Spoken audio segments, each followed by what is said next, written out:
start with intros because we always forget that. Yeah. So today, Eman on the podcast. So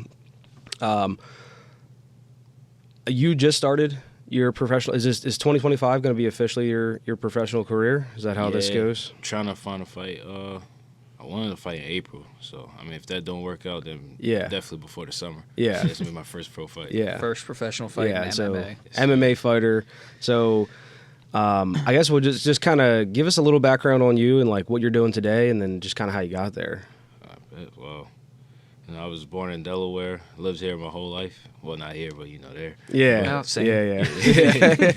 But yeah, man, I really didn't do much before. I mean, you know what I'm saying, went to school, worked a couple jobs, and then just one day I just decided I just wanted to start training. Yeah. And then like 2 years later, I think my first year I had like, I think it was 5 fights. Yeah, 5 fights in a year. In your first year? Yeah. Come out swinging. Yeah. Yeah, that's crazy. Fight was my first fight. Like, I'd never been in no street fights or before. Yeah. So it was crazy. Yeah. So what drew you in to just like walking into a gym? I think I went to a gym like the year before I started officially training, just to try it out because it was like not around the corner, but it was close to where I was living at the time. Yeah. And I just wanted to try it out. I went there, I had fun. I was like, all right, definitely coming back. I'm about this. Yeah, it was fun. Yeah. And then I came back like 6 months later and actually signed up so yeah, it was pretty cool. Yeah, I feel like it's an easy lure for a young man. Like, I mean, what age was that? Damn, that was 2019, so I might have been like 19 or 20. Yeah, that's like the perfect age. It's just being like, wait, I can do this? Like, exactly.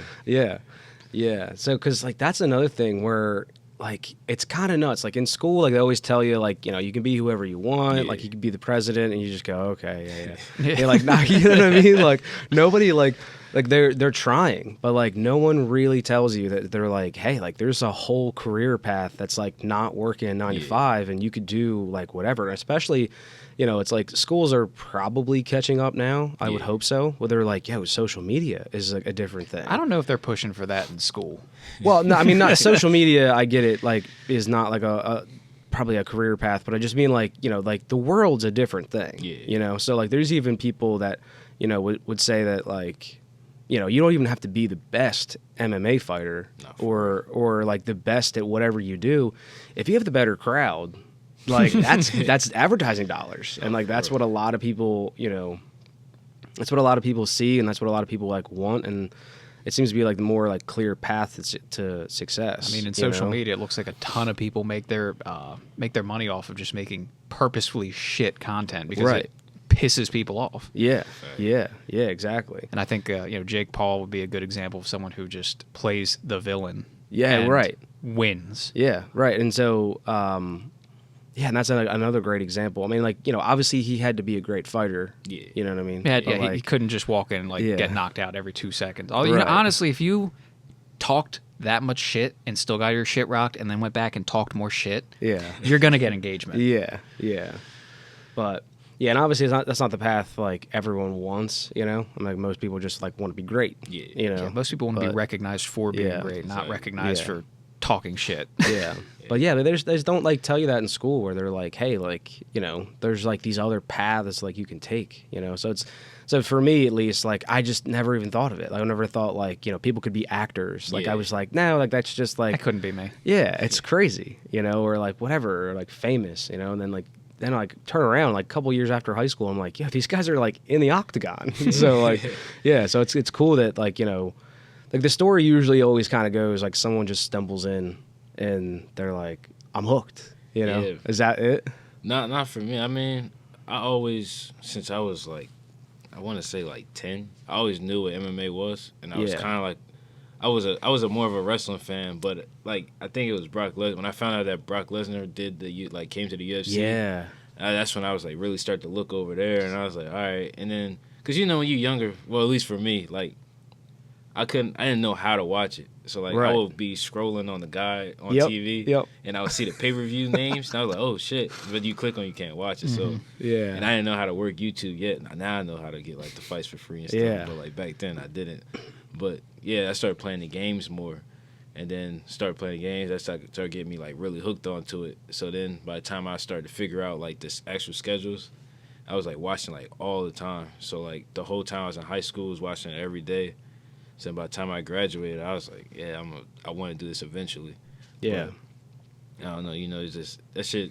Like you said, you really don't. Nobody really teaches you how to like do that type of stuff. So I kind of had to like look it up, look at gym near me, and then one of my coworkers at the time, he had gave me like a list of 3 gyms to try out, and like I tried the first one out, and I just stayed there. Like, yeah. Well, for a little bit, I ain't stayed the whole time. But Yeah. Now, and like for someone like me who's not done something that crazy, it just seems like such a big leap. Yeah. To just be standing in front of that gym and go, I'm going to do MMA, and then walk in there and then make that your career. Yeah.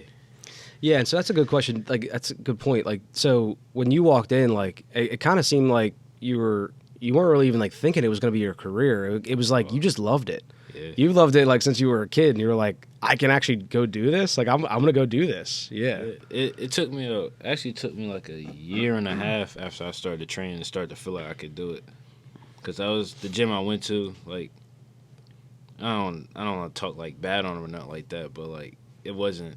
They weren't gonna get me to where I was trying to get to. Right.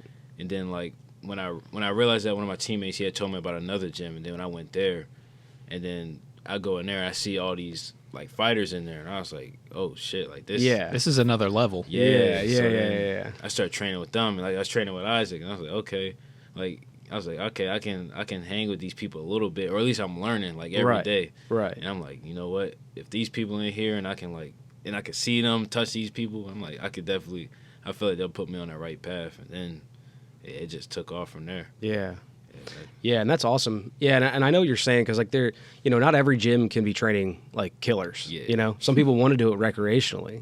Some people have jobs and they just want to like learn how to defend themselves, or they just want a fun way to exercise. And honestly, it just seems like a much less intimidating way to get in, like as a stepping stone. Because if you walk into that second gym fresh off the street, you're like just getting ragged on. Yeah, true. Yeah. It all depends on the gym you're at, because like the gym that me and Nasir got now, Gentlemen's. Yeah. Like we got like a good mix of everybody. Like you got pro fighters in there, you got the hobbyists, you got people that just come in just to have fun. Yeah. And it's like you can come in there, you can like easily see who's who. But we all mesh well. Like we all work together. Sorry. That's good. Like when we'll spar, like I'll go from sparring with a UFC fighter to sparring with like a 13-year-old kid that don't really know how to throw a punch yet. It's fun that way, but it all depends on the gym you at though. Yeah, for sure.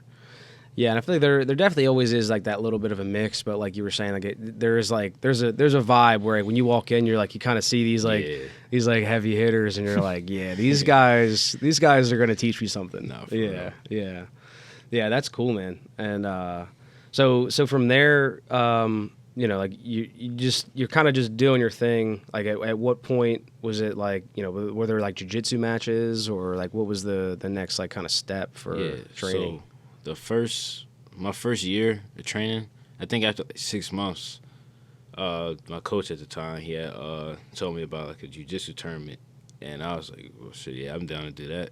Just a little because I had never wrestled or anything, like any type of like not physical, but I played football a little bit. I didn't like it. Yeah. But like, the first time doing like actual competing against somebody else with like just me, no team or anything. And right. Like, that was definitely new. And I ended up winning, and I was like, yeah, that shit was fun. So I kept doing that for like, I think I did 3 of those. And then that's when I had ended up switching gyms. And I'm like, all right, now I think I'm ready to fight now. Because I always wanted, at first my goal was, all right, I want to get my blue belt at least, and then I'll go ahead and fight. That's when I will feel comfortable. Right. So, yeah, that was really the first thing. Yeah. Yeah, no, that's cool, man. And I feel like, it is like there's one thing to just like kind of be able to like spar and just like work out with like your other people, and like, obviously like even in sparring, you guys are going hard, but like it is different where there's like, that competition thing. When there's like actual stakes. Yeah. There's going to be a winner here. Yeah, just fighting your nerves, and like all that. Like, yeah, I mean, like, What were you thinking, like, your first time walking in to the jiu-jitsu tournament? Like, were you, like, nervous at all, or, like, were you pretty stone cold? With the Stone Cold. Stone Cold Steve Austin? We'll get to that. I won't jump into it yet. Yeah. I wanted... Damn, it was a while ago. Yeah. But, I don't think I was too nervous for the first jiu-jitsu match. I remember when it was... Because you go in there, and then it's like a big-ass room that's full of people, like, everybody different sizes, literally. So it's like, you don't know who you're going against. So I'm like, all right. And then, like, my coaches and my teammates, they did it before, so I'm just kind of, like, following their lead. Yeah. So I walk in, and then they finally put a bracket up, and it's a bunch of names of people I don't know. Like, so I'm like, all right, that don't really help. That doesn't tell me anything. Exactly. Yeah. So I'm just kind of like sizing, like you try to look for people. All right, they might be my size, but then they, like, I don't know if they're a black belt, purple belt, none of that. So Right. I go in, and then like next thing you know, they call my name, and I was like, oh shit, all right, bet.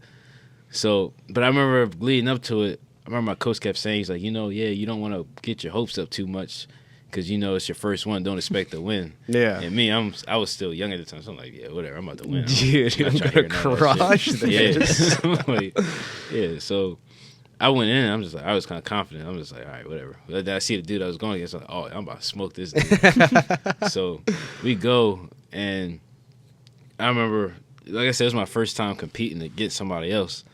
And, like, I got through it pretty easy, but I was tired as shit. I was like, damn, I didn't expect that. I think it's like the adrenaline dump hit me. Oh, yeah. So, that was... Yeah, the crash right after the match. Yeah. You're like, oh, my God, what happened? Exactly. I was like, I got to do this, like, 2 more times. Like, fuck. But, Yeah. Yeah, that was probably the biggest change. But, I mean, that was completely different than fighting, though. Fighting nerves is completely different. That is a good point, too. Like, just the, being able to pace yourself. I wonder, like, and I'm sure, like, you're much better at doing that now, where, like, kind of, kind of pushing the adrenaline back and just making sure that, like, you just don't empty the gas tank immediately just out of, like, excitement, That's got to be so hard to just, like, get in there and be like, I'm just gonna go, it's got to be tough. You get used to it. Like, I think it was my second fight. No, my first fight, like I said, I had the same mindset as I did jiu-jitsu. I'm like, I'm about to smoke this dude. Yeah. But then I ended up losing that one. And then my second fight, I went into it with a little more nerves, just because, not necessarily because of the person, but I was like, damn, all right, now I just lost my first fight. Yeah. I'm like, I don't want to lose 2 in a row. I don't know what to say about myself after that. So I go out there. Well, I'm getting ready to get warmed up. And this probably I know a lot of people could probably relate to this, but I don't really get nervous, but when I start to get warmed up, that's when it starts to hit me. And I had never had that happen before, and that was my first time. And I remember I just, like, they were like, all right, you gotta start getting warmed up, and it's like everything just started heavy. And I didn't know what the fuck happened. That's where your body kind of goes into that, and for lack of a better term, the fight or flight mode. Yeah. I mean, I don't think you're gonna pick flight, obviously, but Yeah. but you're in that, like, that mindset now. Yeah. It was new. Like, I remember I started having almost had a panic attack 'cause I didn't know what happened. I was like, oh shit. I was telling my coach, I'm like, I was like, my heart rate going crazy. I don't know what to do. I was like, I don't know. But he started to calm me down. And then I think I walked out there, and I think I ended up getting like a 90-second knockout. But that shit, Oh shit. like, that shit switched up bad. But then after that fight, I kind of realized, all right, that kind of comes with it. Like, I just got to be prepared for it. And so now that I know that'll come, I know how to deal with it. So I'll be a little more calm for all my fights. Yeah. But Now, when you went to that second gym, that's the gym that, like, you started training at, and that's when you decided, like, okay, now I'm getting into the fights. Did you like get to a point where, like, okay, now I'm ready, or did you set, like, a deadline, like, my first match is going to be here and I have to get ready by then? I don't think so. I think what happened was I talked to my coach. Yeah. And he was like, all right, we'll start to look for a fight for you. I didn't have no idea how long it would take, so I'm just like, all right. Because I think he said he just wanted me to be consistent. So that was my main thing. All right, I just got to keep showing up. And then whenever they get me to fight, it'll come. So, it wasn't, I didn't really have a set date. Yeah, and it wasn't okay, I'm ready now, put me in, coach. No, the coach lets you know, right? Yeah, he's kind of watching you. Yeah. I think, like, Isaac, I think he said it was kind of the same way, where, like, it was just like one day, his, like, coach was like, it's time. Yeah. He's like, fuck yeah, let's go. Yeah, that's cool. So where was your first fights? Because I'm always curious of like where, because like there's all these like little small, you know, I don't know how many people, like 5,000 to like 8,000 people, which is like kind of sick. Like these like little small town fights. Like I can't remember how many people were in there, but it was somewhere called, it was like the Sheet Metal Union Hall in Philly. Okay. Oh shit. It was like right on the by Penn's Landing. Okay. Cool. And it was like some, wasn't, I won't say small room, but it wasn't a big room. But Yeah. it was like a big room, not medium-sized Medium room. room. Yeah. Because we're comparing it to like UFC, but like you know, but still, like if you're walking in there and there's like 5 rows of seats all the way around you, like that's a lot of people, dude. It is. Which I thought I would be. I don't know. I thought I would be. That would make me nervous. But I think in all my fights, I never really like paid attention to any of that. Yeah. So, I mean, a fight's like gonna demand your attention pretty good. Yeah. I don't know if you have the mental bandwidth to worry about the crowd at that point. But I feel like it can. I feel like it can though. Like I feel like it's more common for that to happen. So it's cool that like we're just immediately or like your nerves are chill. Yeah. I don't know. It's just kind of. It felt like it just was a long time coming. So I just was more just mentally. I would tell people I try to be in the moment. Yeah. So it's like I'm not necessarily looking around. I'm just focusing on the walk to the cage, and I get in there and I walk around. Yeah. And then like I'll acknowledge the lights and everything. I just try not to think too much. Just let the idea pop in my head and pass. Like but, you know. Yeah, that's cool. Yeah, I mean, you make it sound easy, dude, but I know. I mean, I know that like that's got to be so difficult. But speaking of your walkout, because I want to get to this. So you're a big like WWE, WWF wrestling fan, like back in the day when you were a kid. I as well. But so you were telling us that this was at the Live Casino and Hotel in Philadelphia. Yeah. So you went out and you walked out in fashion. Yes, with in representing Stone Cold Steve Austin. So I'm just gonna put this up, dude. That's sick. Like that's so sick, dude. And then like do the picture of Stone Cold Steve Austin. Oh yeah. Like bro, that's so sick. Yeah. I just ended up buying that off like Amazon one day, and I was like, did you have the jean shorts? I did not. Yeah, I mean, you had to have. Yeah, I mean, it would have been cool. I guess you could have had it over top. Yeah, and then just took them off. But yeah, that would have been sick, dude. Either way, it's so cool. They told me I should have wore like the black shorts and everything. I was like, I didn't even think of that. Yeah. I ended up wearing white shorts, but yeah. I mean, there's always. Does your vest say something different? It's just the initials, the stone. The SS, okay. Yeah, the SS. SA, I think. Yeah. Then the back had the big ass skull on it. Yeah. Hell yeah. Yeah, it's so sick, man. Because, like, dude, like, I love that, we talked about this off the podcast, but just being able to, just kind of have fun with this, gotcha. And, like, boxing, they go a little too hard. I think that was, like, that, I think it was that Tyson fight with, Jake Paul? No, it was his last post-retirement fight. Yeah. And it was the guy he bit the ear off. No, not that Tyson. No, Tyson Fury. Oh, Tyson Fury. Yeah. I thought you were talking about Mike Tyson. No. Tyson Fury. You say boxing and Tyson, I go right to Mike Tyson. Yeah, it was Tyson Fury, and then I'm like blanking on his name. Usyk? No. Was it recent? Fury. Oh, you might be talking about Deontay Wilder. Deontay Wilder, yes. Yeah, dude. So they wore, Just do the walkout, bro. They wore like crazy stuff, and like when, dude, yeah, bro. That's like that shit was nuts. Like look at that picture there, just like So after the fact, I love Deontay Wilder, but like after the fact, after he lost, he was like, well, like the suit wore me down, like, and they were like. And I like piece of me was like, dude, what the fuck? And I looked up the suit and I was like, all right, maybe, maybe they could do a rematch suitless. Like, that's nuts. Right there, Deontay Wilder blames Tyson Fury defeat on ring walk costume.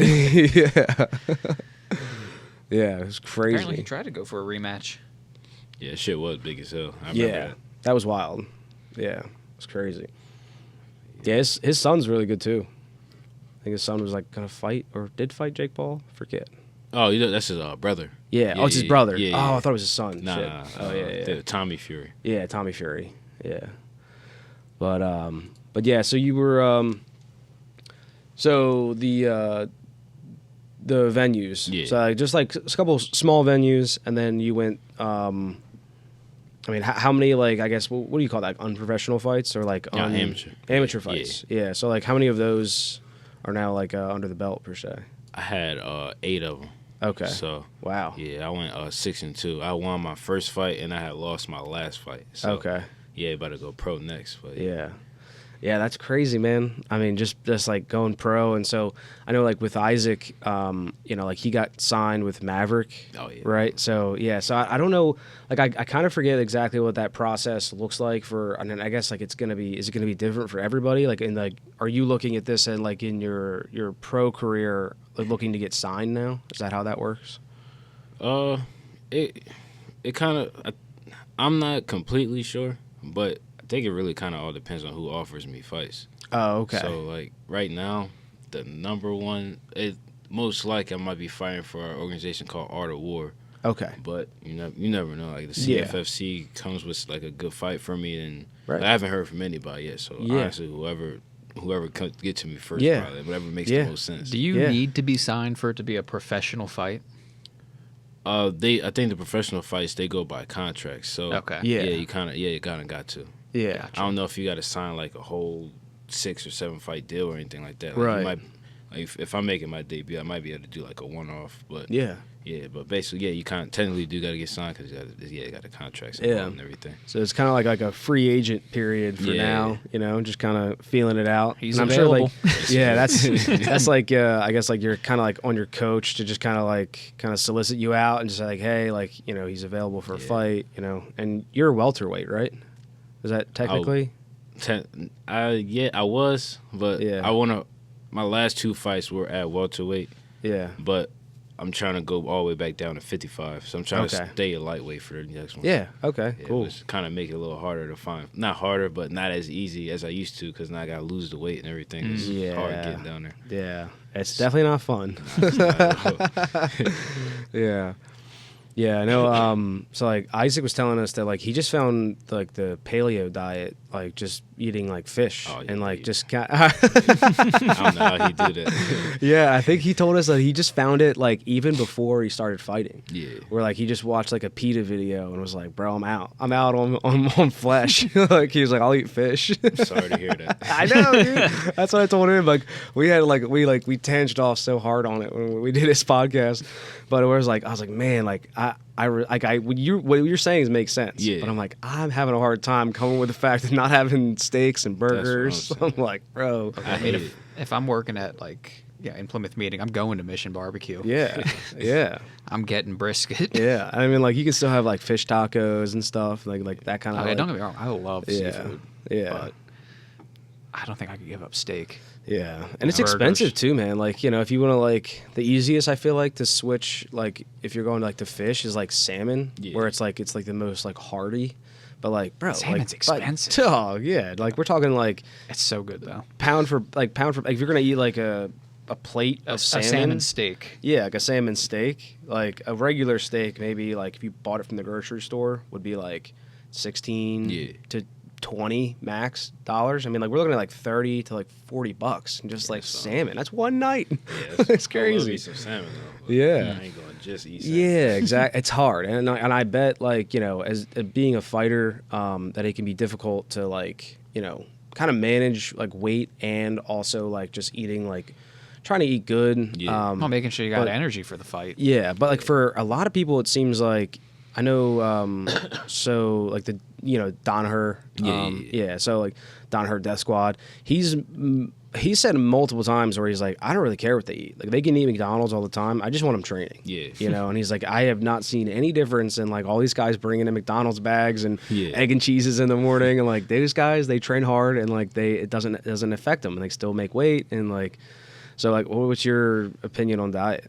Nah, I could definitely see that because that was definitely me when I fought at 170. When I fought at welterweight, I was eating whatever. Yeah. But like when I got to lightweight, like I was eating whatever in the beginning, and that started to catch up to me. Yeah. Like I remember because I think I started the cut started at 192.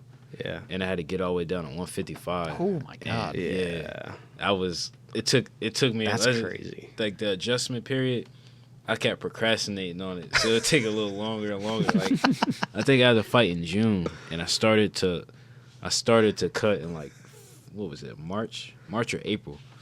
So I ended up only having like a month to lose all that weight. No, that's a pound a day. Exactly. That's so my coach was saying that. I remember he was just like, "Yo, you're not gonna make the weight." I was like, "No, look, I'm gonna make it. I promise you." I was like, "I just gotta figure this shit out." Yeah. But then we got to the point where it was like you said, it was literally having to lose a pound a day, and I started to do it. But then it was like, all right, it would start dropping off. Then I would get stuck at a certain weight, and then I had switched up my whole diet. And then it would still just get stuck. And I'd be like, all right, I'm going to just eat once a day. And that turns out that was what was fucking me up. So then I went to go talk to somebody, and he had put me on to, like, a whole system of things to eat. Like, shout out to Ryan Cafaro. He helped me with that. Okay. But, yeah. Once I switched my diet up, like, the weight started dropping.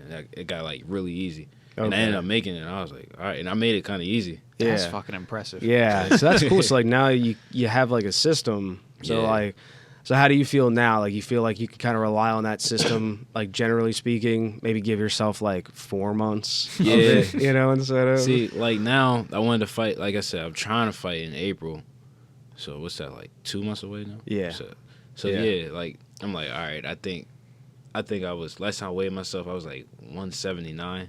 Because, like, a week or two before, I was like 180, 188.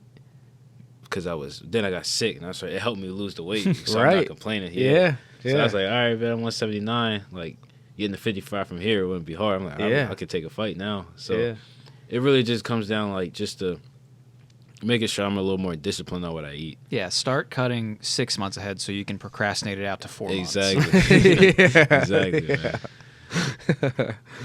Yeah, that's cool, man. And so from now, you know, we're looking at like 2025 being like the first, like this would be like your first fight in 2025 will be professional. Yeah, that's crazy. Yeah, man. It's exciting. Yeah, can't wait to just be able to use all the knees and I'm really excited about the elbows. Yeah. Oh, okay. So that's another. I think Isaac did mention that. So yeah, there's different restrictions for like non-professional fights because they're like, you know, not a professional fight, and I guess the contracts aren't there and like the money's not behind it, like for injuries. Yeah, get insurance really. Yeah.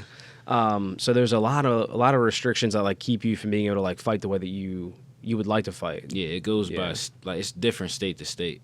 Like like Delaware. You can do a lot. The only thing you really can't do is like knees and elbows. Like you can head kick everything, but PA is like really stupid. Like you go to PA, it's only 2-minute rounds. You can't throw head kicks. You can't do ground and pound until you got a certain amount of fights. And then obviously like, you can't throw knees or elbows. And it's a couple other things you can't do that I can't think of. But yeah. Once you go professional, you can throw those knees and elbows, but now you got to dodge those knees and elbows. Yeah. Exactly. Are you expecting it to be like another like big step up that you're going to have to adjust to? Kind of. Or are you just more excited to get I see a lot of pros and cons to it. Like I watch a lot of film. So like I started like before I took my first fight, I watched like all the amateur fights I could find because obviously I'm not gonna watch pro fights and be like, oh, well, this is what I'm not dealing with that. I'm be dealing with these people, right? And you see what they're doing. I'm like, oh, I can beat these dudes. It's easy. So you kind of see what to do and what not to do. So then now when I start to switch to watching the lower level pro fights, I start to look at it. And I'm like, it's nothing too crazy different than what I was watching before. So I don't expect to run into anything super crazy. The main thing I'm worried about is like the 5-minute rounds. Because that's going to be a big change. Yeah. But, yeah, so just kind of expanding the gas tank this year will be big. Yeah. In the middle of the match, when will it end? I've had a couple moments like that at an amateur, so that's why I'm trying to get ready for that. Yeah. You said it was 2 minutes in PA. How long is it in Delaware? 3 minutes. 3 minutes, okay. And for title fights in Delaware, it's 5 3-minute rounds. So, yeah, I had to do that once, and that shit So you still haven't got to experience the 5-minute Not well. We do it in training. I'm sure. But Yeah, it's you different definitely do it when in you training. fight. Yeah. Yeah, 100%. Way different. So Yeah, because it's again, it's like it's that adrenaline, and that adrenaline like it'll just empty your gas. You'll tank. feel invincible during the dump, but as soon as it's done, you're Yeah. I think one of the fights I had 2 fights ago, I fought 5 3-minute rounds, and I felt good as hell for the first 3 minutes, and then like he hit me at the end of the 3rd round, and my gas tank never recovered from that. I was tired as shit. Damn. Yeah, it was wild. Yeah, it's crazy that like a you simple see that, punch though, when you're watching fights. One bad hit, and they're like they never recover. Yeah. That shit. Yeah, it can happen. Definitely. Yeah, I mean, what would you say like as far as like training and like getting to here, like going from like the time you walked in to like now we're negotiating like a professional contract. Mm-hmm. What's like the biggest thing that like, you know, bad habit or like something you had to learn along the way? Did you like have any like struggles of just kind of, because like I would argue to say that you're a professional now. Yeah. You know, so like from going from the guy who walked in and was like, I'm gonna stay here, you know, to like now like, you know, you're gonna be signed. It's like it's crazy. Yeah. So like anything like tough that you can think of if you could go back. I mean, I guess maybe just changing a little bit, the way I train a little bit, because it's kind of like I went to in the kind of year and a half or 2 years I've been fighting, I kind of took up like a different role in the gym, as in like, you know, when you first come in, you're new, you kind of like you start from here, you kind of catch up to a lot of people. To now, I'm kind of, I mean, obviously I'm not above anybody else, but like I'm kind of like neck and neck with like a lot of my teammates, like to the point where I'm kind of like a senior member of the gym, and then you got newer people coming in, and then like it's like certain people, they take a little bit more liberties with you, if that makes sense. Okay. Because like, you know, they look at me, oh, you had this amount of fights, you can handle it. So like some people, they'll go around with me, like my coach brought it to my attention like a couple weeks ago. He's like, yo, like every round you're in there fighting for your life, and I'm like, I didn't know it at first. I'm like, you know what, you might be right, because I didn't know everybody was like trying to get me, like everybody's going not hard trying to kill me, but they don't cut me as much slack as they would. Like you're not getting else. the grace. Yeah, exactly. So that's kind of the biggest adjustment that we're trying to make right now. Is just trying to make sure I'm not getting. Does that work pushed to like your that. advantage though? It kind of does a little bit, because I know I'm always gonna get good work, but sometimes, you know, you want that rest round, and I'm like, all right, let me go with somebody a little lighter. Then next thing you know, you trying to rest and they trying to take your head off. It's Okay. it's a little You don't got weird. no time to recover. Yeah, I think. Yeah, like I would have to sit out to recover. I think that it seems like one of those things, like just like if you were gonna run a marathon, you know, that like you wouldn't want to just be like, well, hey, you're gonna run a marathon, right? You're gonna go do it. Why don't you just go do it right now? Exactly. It's like you can't just go run it right now. It's like, no, like this week we're gonna run a mile, and then next week we're gonna run 3, and then next week, maybe next month, we'll be at like 10 miles, you know, and then we'll do 10 miles for like 2 months, and then we'll, you know, it's just like gradual, because like it's just like anything else, it's just a muscle that like fighting is a muscle, you know, that like you're just kind of exercising every day, you know, so you can't overtrain. Like I try not to. I'm really not a big fan of like sparring hard. Like if like anytime you see like pictures of me sparring, I'm usually smiling or something, because like, I try to have fun. I try to keep it light, even if I'm going with somebody a lot better than me. I'm trying to I fight at my own, spar at my own pace. I try to take care of my sparring partners. So you know, I appreciate it when they, you know, they do the same for me. So yeah, you know, and like Max Holloway, I'm sure like you've probably heard this as well. Yeah. So like he's a huge proponent for like, he's like, I don't even think he really spars anymore. He's like, because his perspective is like, I know how to throw a punch. Yeah, I know what it feels like to get punched. Like, I don't need to be taking that damage. When I get in there, I don't plan on taking any damage. You know, so he's like, I know what I'm doing.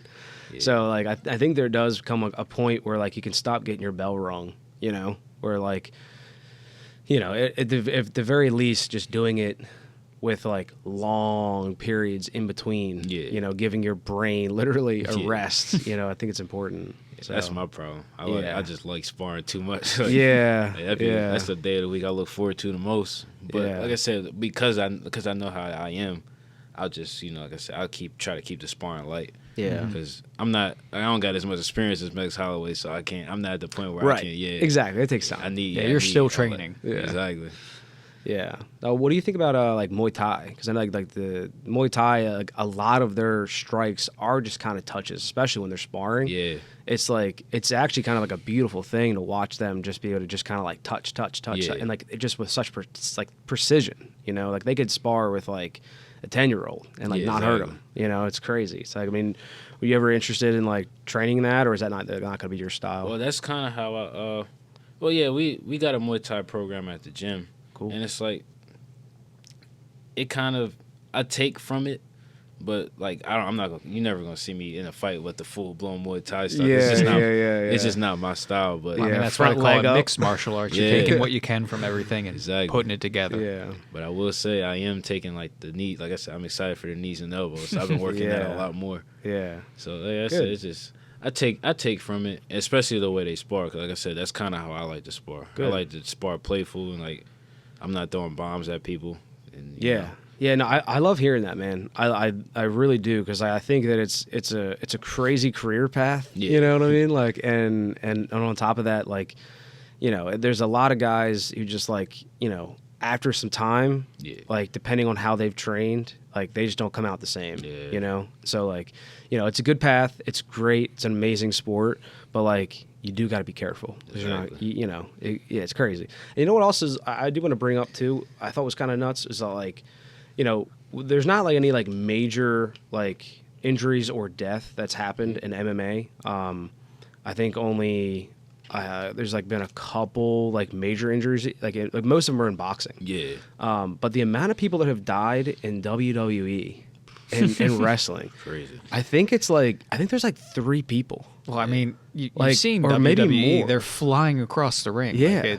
Like Because it might not be real fighting. that's my but point. They're stuntmen. Yeah. Like every single one of them. Yeah, and Shit can I go forget, wrong. I forget who like the one guy is, who literally died in the ring, and like they didn't even know it, because like for a second he stood back up and then just dropped down. I forget that guy's name. Damn, I don't think I've seen that one. Yeah, it's nuts, man. Like it's pretty crazy.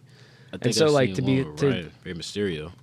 oh yeah, Rey hit somebody Mysterio with a killed a guy. 619, and then he like kind of died.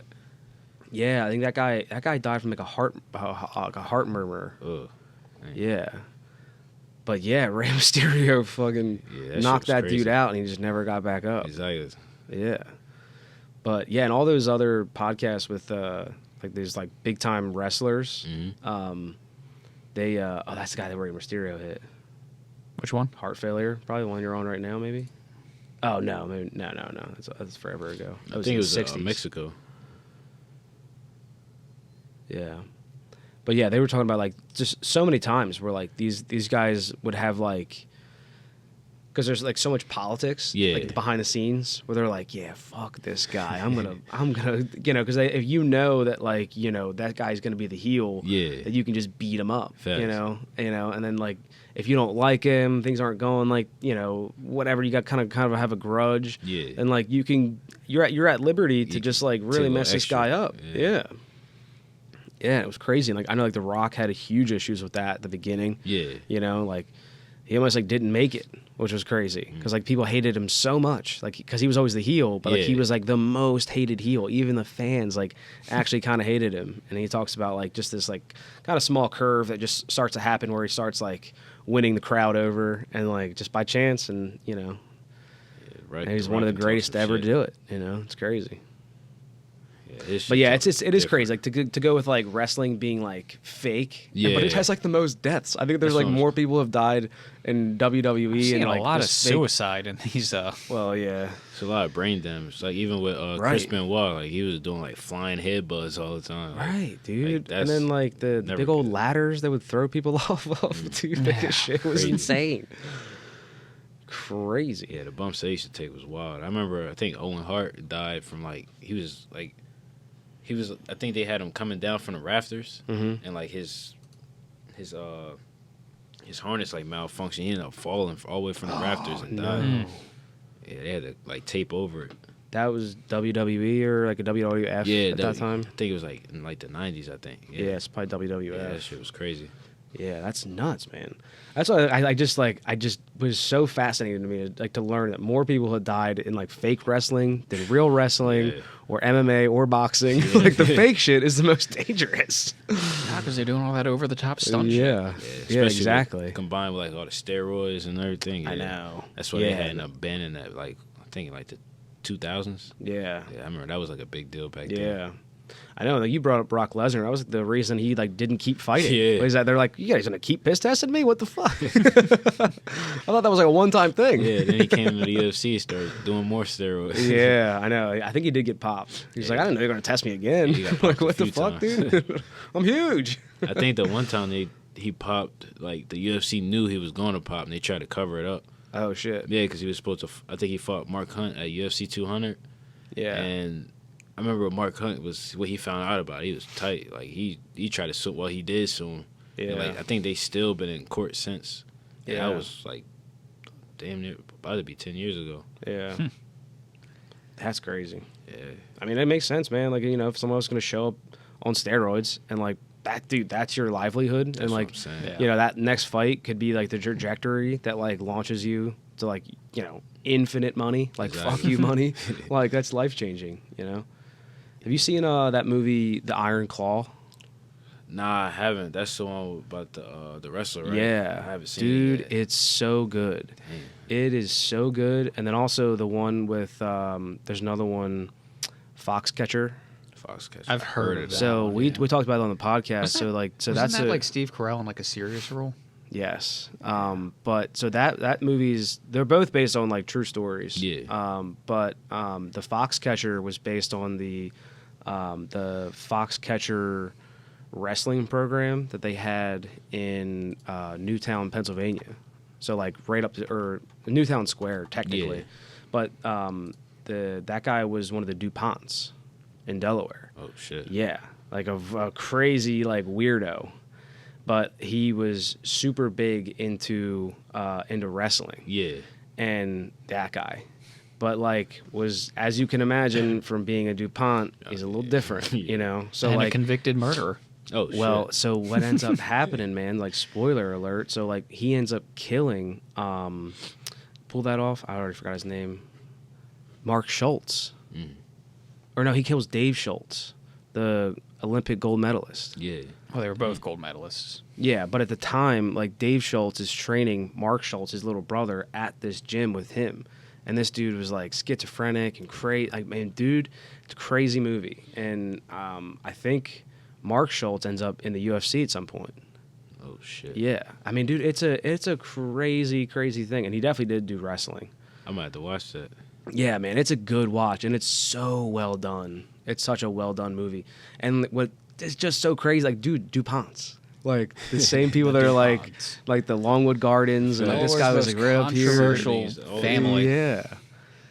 Yeah, man, it's a nuts movie, and again, all true, all facts, like crazy stuff. And then Iron Claw, it's another good one, just about like the life and like the tolls that it takes, because you mentioned like suicide and stuff, like there's a toll it takes on like being like starting from the bottom of like nobody, Newtown Square, Pennsylvania, but like just being nobody to like just trying to wrestle and like getting to the top. And again, another one, so well done, dude. Good movies. I gotta watch that shit. Yeah, they're cool. But I gotta look into the DuPonts too. I didn't really. Bro, that's a rabbit hole. Yeah, I'm gonna get into it. It's a rabbit hole, The dude. DuPont family's something. Yeah. And Longwood Gardens is something too. I mean, like I guess it started out kind of cool, like just being rich guys. Like I don't know if you've been, but Longwood Gardens is sick. No, what's that? So Longwood Gardens is like just this. It was someone's house. It's like or one of the DuPonts' house. So like he owned this like giant property. Yeah. And just like made it awesome and fun with like host parties and stuff. And then and he just died. A huge expansive garden, fountains, all that. Yeah. Shit. So like now it's like you can just walk through all of these like indoor and outdoor gardens. Great place to It's- take your girl. Yeah, it's beautiful. Yeah, it's a good spot to take a girl. Yeah, I'm a big fan of it. But they got like food and stuff and like beers, and you can just kind of walk around. Fountain shows every year. HVAC equipment we have to Is work that the on. place with the lights? Yeah. Oh, I yeah, did like hear the about fountain that. shows and stuff. Yeah, no, it's yeah, there's like the fountain. Yeah, there you go. That's Yeah. some great Gatsby shit. Yeah, dude, no, literally. I mean, like this, whichever DuPont this was like the Great Gatsby back then. Oh, you know, and like Mark Twain was another one that was like What frequented Longwood Gardens? That's what I was gonna say. I forget his involvement in it, but like, yeah, Mark Twain was like huge into it because he also had, dude, Mark Twain. Not to get too far off of MMA Getting into here, history here, but like, dude, Mark Twain also has the Bohemian Grove. That was shit. hit. So you know Bohemian Grove. Yeah, I know about that. So that was Mark Twain's, and so Mark Twain bought it and was like, he would just throw parties with like rich people. Yeah. And just like, it was like a rich people frenzy. And so, like, I don't know, it's just weird history. You know, you just talk about rabbit holes. Yeah. You can go down a rabbit hole. Yeah. Yeah, history's funny, man. Yeah. Bohemian Grove. I remember I heard about that shit. Yeah. You're like, fucking what? Yeah, the Pierce DuPont house on the Longwood Gardens property. Yeah. Yeah, and you can walk through the house at the actual house. Well, I guess technically it's like a mansion. They should be calling it a mansion. It's like, it's definitely bigger than this house. But it was like a full-on like mansion. You can walk through. There's all kinds of like exhibit things that are like behind glass. It's pretty cool. Yeah, I don't know. It's a cool Mansions thing. make me nervous. I ain't gonna lie. I know these old school mansions, Yeah. dude. Yeah, Wait, they're, worried they're haunted? yeah, they're Yeah, definitely yeah. haunted. For sure. Yeah, Never know what happened in them places. Yeah. Like that. I ain't going in there. yeah. We've done some work at. So they just expanded Longwood Gardens. We actually did some work in there. Like, I mean, like, you know, we don't do construction, but Yeah. we started up some HVAC stuff for them. Yeah, so we're running around in like the bowels of the facility, underground, and all that crap. It's so sick. I'd be scared as hell. See all the pumps that run the fountains. Yeah. Yeah, just seeing the infrastructure that like runs such a gigantic place was so sick. Yeah. Honestly, man, it's like just seeing like things at scale is always cool. Yeah. You know, sick. We're just seeing things that the public doesn't get to see usually. Yeah. Yeah, dude, airports, shit like that. We've been like behind the scenes at airports, like I don't know, Driving yeah, like through the taxiway and like, vans. you know, they warn you if you hit the airplane, that's like $1 million insurance hell claim, no. and you know they're taxing. So like, there are times where you have to stop because that airplane's pulling out of the gate to go take off, and you're just like, oh god. Yeah, it's like little things that you would think like someone has to work on Yeah. airports, right? It's like around the clock. There's like they're so big, like there's always something going on. You gotta like fix this, fix that, turn this on, and you know, and they're all full of redundancy. So Yeah. it's like nothing like breaks, you know. But still, it's like then you're there and you're like, oh shit, like this is crazy. Yeah. You know, hospitals the same way. It's crazy. It's like it's been fun getting into HVAC, like because we do commercial. Yeah. So like we're just in random places where you're like, you just never get to see behind. You're on the route, like on the Yeah. top of a 17-floor building in Philadelphia. Yeah. Do that. Yeah, right. Yeah. Yeah, isn't that so funny where like, you know, you can be like, yeah, I'm not doing that, but you'll get into a ring. And you will fight. Yeah, I was just thinking like, You know, we're sitting there like, basically in it's your crazy. underwear. You've made a career out of punching people, and then you're like, I could never. No. Yeah. I mean, I understand what's in front of it. That no. Yeah. Different I feel it's a lot- perspectives. It's a lot more. Yeah. I don't do good with that much responsibility in a job. Like, you can't Yeah. like tell me I might hit a plane. Like that shit right there. So, Yeah. that shit throw me off. Yeah. Nah, Yeah. that- Luckily, we're not there all the time. No, but- we're not there all Yeah. the time, but we do spend a lot of time at Vanguard. And things Yeah. can go very wrong there. Yeah. Yeah. It's just like, yeah, it's the game of numbers. Yeah. You know, it's like you got a lot of stuff. It's going to break. Like, The odds are. But I drove ambulances and they had me. I think all I had to do was like pick people up off the bed and put them on a stretcher. And they was like, "Yo, but be careful because if you drop them and blah blah blah." And I was like, "Bro, I don't want to do this." bro, yeah, You just man. you make me too nervous. I don't want to do it. Yeah. Oh, so you were an EMT? Or Not the EMT, but I just was driving the ambulance. So like you would help the EMT sometimes. But, Yeah. yeah, like that's what I'm saying. that just seems like a crazy job to me. That Yeah. does seem kind of nuts. Well, with ours, we didn't ever have to like to run the lights, so it wasn't too much pressure in it. Yeah. So it was a little more easy. Yeah, it's interesting. It's always interesting kind of see like the little like odd end jobs. Yeah. Like I had to work at 5 and Below. Oh shit. Dude, it sucked. The worst, man. Like you know, like the section where all the phone cases are. Yeah. Bro, like there's just phone cases on the bottom Yeah. of the shelf. Oh man. So every night when we closed, all of those phone cases had to go back onto the shelf. So like, there's two things that are crazy: Yeah. the fact that all of those phone cases do actually fit on that fucking shelf, and then by the end of the day, they all ended up on the bottom because people just pull them off. Like, I don't people want that one. I just- don't want that one. I don't want that one. They just toss them on I the used bottom. to hate that, man. Yeah, man. I think everyone needs to work in retail at some point in their life just to learn to be fucking humble. Yeah. Yeah. There'd be some wild shit going on. Yeah. I remember I used to work at a place called Record Warehouse, and it was this one person, I don't know who it was, but they would come in and like every week they just would occasionally just take a shit in the take a shit in the changing rooms. Dude, it was crazy. We never knew who it was.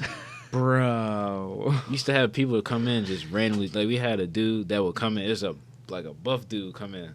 He would wear like all Nike. And every time it was weird, like a ninja. You would know you wouldn't know till he was about to leave. He would come in with a duffel bag, grab a bunch of shit, just run to the door. And I remember the one time we never caught him, but we seen him like without him getting out fully. We seen him like, oh shit, there go the guy. Yeah. Next thing you know, like he just started running to the front of the door, and then I don't know why she did. Some old lady tried to like do this at the door. Yeah. Bro, he trucked the shit out. Oh my god, that shit was hilarious. And we never seen him again. What a shame. I do. When I see those videos, I'm like, man, like, what a shame, because like that dude could get a contract. That's what I'm saying. Like, this guy has got talent, like untapped. Like, brother, you got other avenues. Yeah. You don't need to be doing this. Man, I think he just enjoyed it, man. Yeah, that's a real thing. Like the kleptomaniac kind of like, they just get a high off of stealing. Yeah, he's coming there every week. Well, every other week, just in there, in and out, just like it was crazy. You see that video a while ago? This guy in Las Vegas was on trial, and like they're gonna put him to like life in jail. Yeah, I think I know what video. And like he was like spitting on the judge and stuff. He's been like crazy. Oh shit. So like they had him handcuffed. They have a mask, like a net mask over his face, so he can't spit. And so like she finally like hits the gavel to say like he's going to life in prison, and he goes like from. Like, like the judge. Yeah, they're behind like the bench. Yeah. It's like she sits. The judges sit super high up. Dude, he jumped, cleared it, and tackles this lady in handcuffs. And I was like, listen, like I get that what he's done was wrong. Yeah. But can we sign him? Like, bro, like I think that he's got a career in the NFL. Like, I'm sorry. Like we could straighten him out, he gets a PO. It's Worst like case scenario, I don't make think it he'd simple. do too bad, like track and field in the Olympics or something. Yeah, seriously, We'll keep a good watch on him, but like, bro, that guy's got fucking real talent. Like, it's crazy. It's all a shame. You gotta turn a blind eye. I know, man. So it sucks. It sucks that guy went that path, because he could have been, He could have been an athlete. Yeah, could have been. But dude was big as hell too. Like he was big, moving like that. It was crazy. Yeah, man. That's not nuts. We used to call him the Phantom, because like by the time you would get in, like all you would ever see was him running up. It's a tracksuit. Like, where did you cruising even come past. from? And you wouldn't even see that for long. Like, Yeah. He used to be out. It's that That's Nike so tracksuit. crazy. He used to wear a Nike tracksuit. Yeah. He would wear like a Nike hoodie, but with shorts and like compression tights under. Like, That sounds he like was a good dressed for Nike it. commercial. Yeah, that's what I'm saying. He was still all our Nike shit. The Nike in the Nike duffel bag and everything. It was crazy. My man knows what he's about. Yeah, bro. He Knows came what he in, likes. Yeah, he come in right to where he wanted to get that and be out. That's so funny. Crazy. That's so funny. Women dude. could never. Yeah, dude, that's so crazy. Yeah, and people who like try to stop those people, like God bless them, but like, but whatever organization like you're stealing from, like the real fact is that like they're just gonna get a check. That's what I'm saying. Yeah, like it's never like, and we unfortunately found that with like California, with like how much they could steal. Yeah. unless you're in Orange County. Unless you're in Orange County. But like there's like all those businesses actually didn't close. Yeah. They were like, okay, that they're stealing, just let them steal, and then they'll just reimburse us. I mean, it's like, some of them but, did like, close. The ones that got hit the hardest definitely closed. Well, at first, for sure. Yeah, at first. But also it's like, I mean, unless like the insurance companies drop you, like that's when you want to close. But like, dude, I mean, at the same time, it's like, what are you supposed to do? It's the law. So it's like, but it just kind of opened up the door to be like, oh, you guys were getting paid for this anyways. Well, Exactly. we weren't, like, because they would have like bodyguards, or not bodyguards, Security like, guards. security guards and shit, and like the security guards would be like tackling people in the parking lot and like fucking, and it's like, bro, it's not worth this. Like you're getting paid Well, it's like not $20 worth it an because hour. they let them sue. Yeah. I don't work security. That shit is never worth it. Yeah, I know my cousin was a bouncer for a while at a couple bars, and Fluff was too. But Fluff was way more low key. Yeah, it was just a local gig. Yeah, but yeah, I mean, I got my cousin's pretty big too. He's a big fella. Yeah. So like it kind of works out. I feel like the bigger you are, like The there's like just easier it the is. easier it is. Yeah. You know, if you're just big, I'd make you're a like, terrible hey, bouncer. and they're like, and you can see them thinking about it, and they're like, oh, fuck, okay. That's You're what I'm saying. right. I'm not Yeah. that big, so they. Yeah. I remember I had somebody. Nah, you got that sleeper build. Yeah, but they just. I remember somebody was making fun of me. Like I had told him like to relax, and he just came. Like he was drunk and shit. He came back over. He just stood next to me, just. I was sitting on my arm, doing this. Yeah. And like I don't take nothing serious. I started laughing. Yeah. And he looked at me crazy, like, "Why are you laughing?" I'm like, bro, it's just funny as shit. I don't care. Like, I'm not getting paid that much to be mad right now. This shit's hilarious. Yeah. That's the other thing too, man. We were talking about like having gyms all over the place and like you know, like at least getting opportunities to train in other gyms and like just knowing people in other gyms. There are so many jiu-jitsu gyms, so many MMA gyms where like today, bro, like better than like more than ever, I would say like you do not want to pick a fight with a stranger because you never know. Exactly. You might bump into the wrong motherfucker at the bar. You know, you turn around and like they have like a fucking gentleman's BBJ shirt on. You're like, oh fuck, dude! Like, god damn it! No, before you know it, you're in a pretzel and the cops are coming, dude. You're like, fuck. Yeah, that'd be the worst, man. I'm real quick to back off from some shit because you never know. Like, I mean, I feel like I got a good chance against the average Yeah, you're person. probably better than the average. Yeah, you are who I'm talking about. That reminds me of this one kid I knew when I went to ATC. His name was Ru Bing. Yeah. Fresh off the boat from China. Like, you can barely understand what this kid's saying, but great guy. You know. He came over to our apartment and would, like, cook us, like, traditional Chinese food because he didn't want to be a mechanic. He wanted to be a chef, but his parents were like, you're going to tech school because, you know, that's a manly job. Nice. So he'd come over and cook us free food all the time. It was great. Yeah. But he had some stories, and I wasn't sure about the veracity of them until I saw him demonstrate in front of me. But he said he was part of, like, the China secret police at the age of, like, 12 and 14. And, like, he's like, yeah, I've killed a man. And I'm like, bro, what? Bro, what? He's like, yeah. You know, and I'm trained in, like, martial arts and all this stuff. And we had one friend who had, like, known him longer and was like, no, he's not lying. No And way. we're like, Rue is, like, the sweetest kid, cooks us free food, and is excited when we like it. Yeah. And he's like, yeah, I'll show you. Yeah. And he did it on Fluff. He's like, all right, try to punch me. And he's like, I'm not going to try to punch you. He's like, no, try to punch me. And so Fluff, like, winds up and throws a punch. And, you know, he's not a fighter, but he's a big guy, and he can throw a decent punch. Yeah. And I swear to God, I fucking blinked. And Rue's got his fist facing his own face. Dude. And I'm like, what the fuck just happened?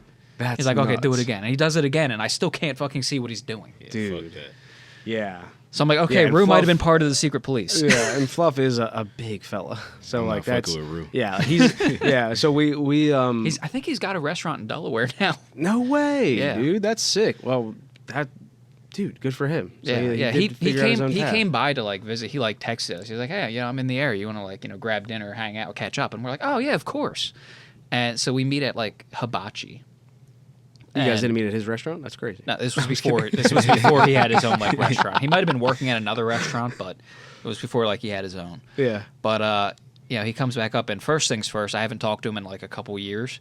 Karate So chop. No, so now I'm having a hard time understanding him. I gotta, like, relearn how he talks. But Yeah.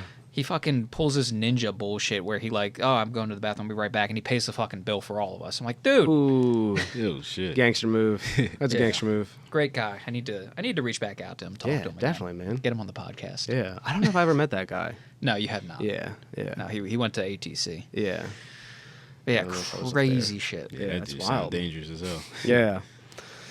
Yeah, so we speaking of food, so that's where we left off on your MMA before we got so tangent. But yeah, so food wise, I mean, like, you kind of figured out a way to like to cut, and so you're probably a little bit more responsible with food. But like, what's your food? Talk to me about food, man. Oh man, like I'm not gonna lie. Like when I go out to restaurants, I just start trying shit. Yeah. Like I think me and my coach went to this Mongolian stir fry place. And I had got like some squid sushi. Yeah.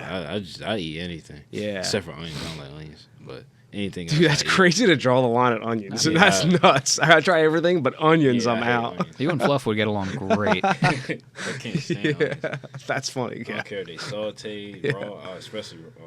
That's funny. Yeah. No, I don't like raw onions, but I can't stand that shit. Yeah. Yeah, dude. I think like Asian food, like banh mi, like the more Chinese style or like Japanese traditional style, like any kind of tofu, like all of those, like love it.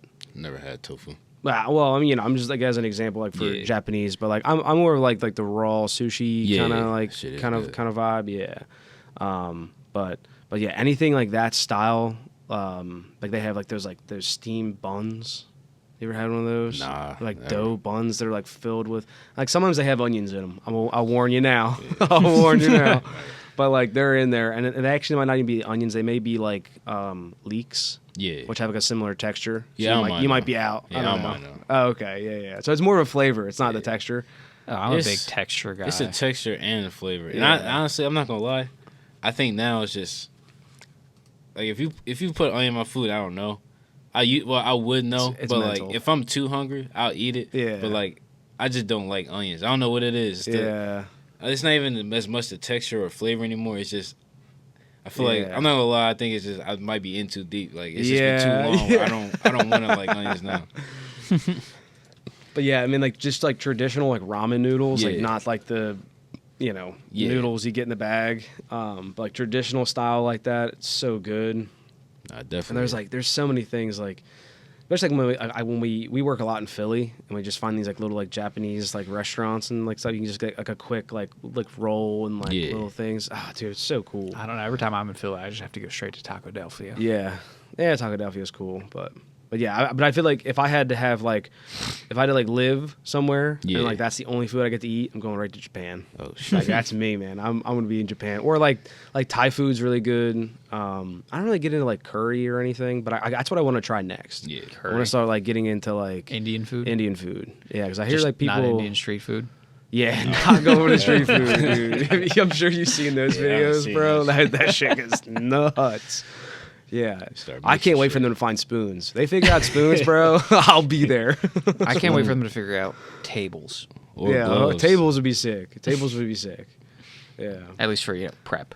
Yeah, That shit it's nasty, prep. man. Yeah, The street food. I mean, Indian food itself, I've had some, and it's usually pretty good. yeah, You could not pay me to eat street food from India. I'm crazy. sorry. yeah. No, But I've been not trying to either. get into, I guess it's Greek food. Oh yeah, Or it's like, super good. what's that one place out in Plymouth Meeting? Kava. Kava. Yeah. Kava, Zoe's I do like Kitchen, lamb. that kind of thing. Yeah, you ever like try that kind of stuff? Like a Greek, nah. Mediterranean? Well, Kava's like think so. a Mediterranean Chipotle, basically. Nah, I ain't never heard of it. Yeah, so there's not so many Kavas. There's not but too many, like but- there's a few Zoe's Kitchens and like little restaurants like that Yeah.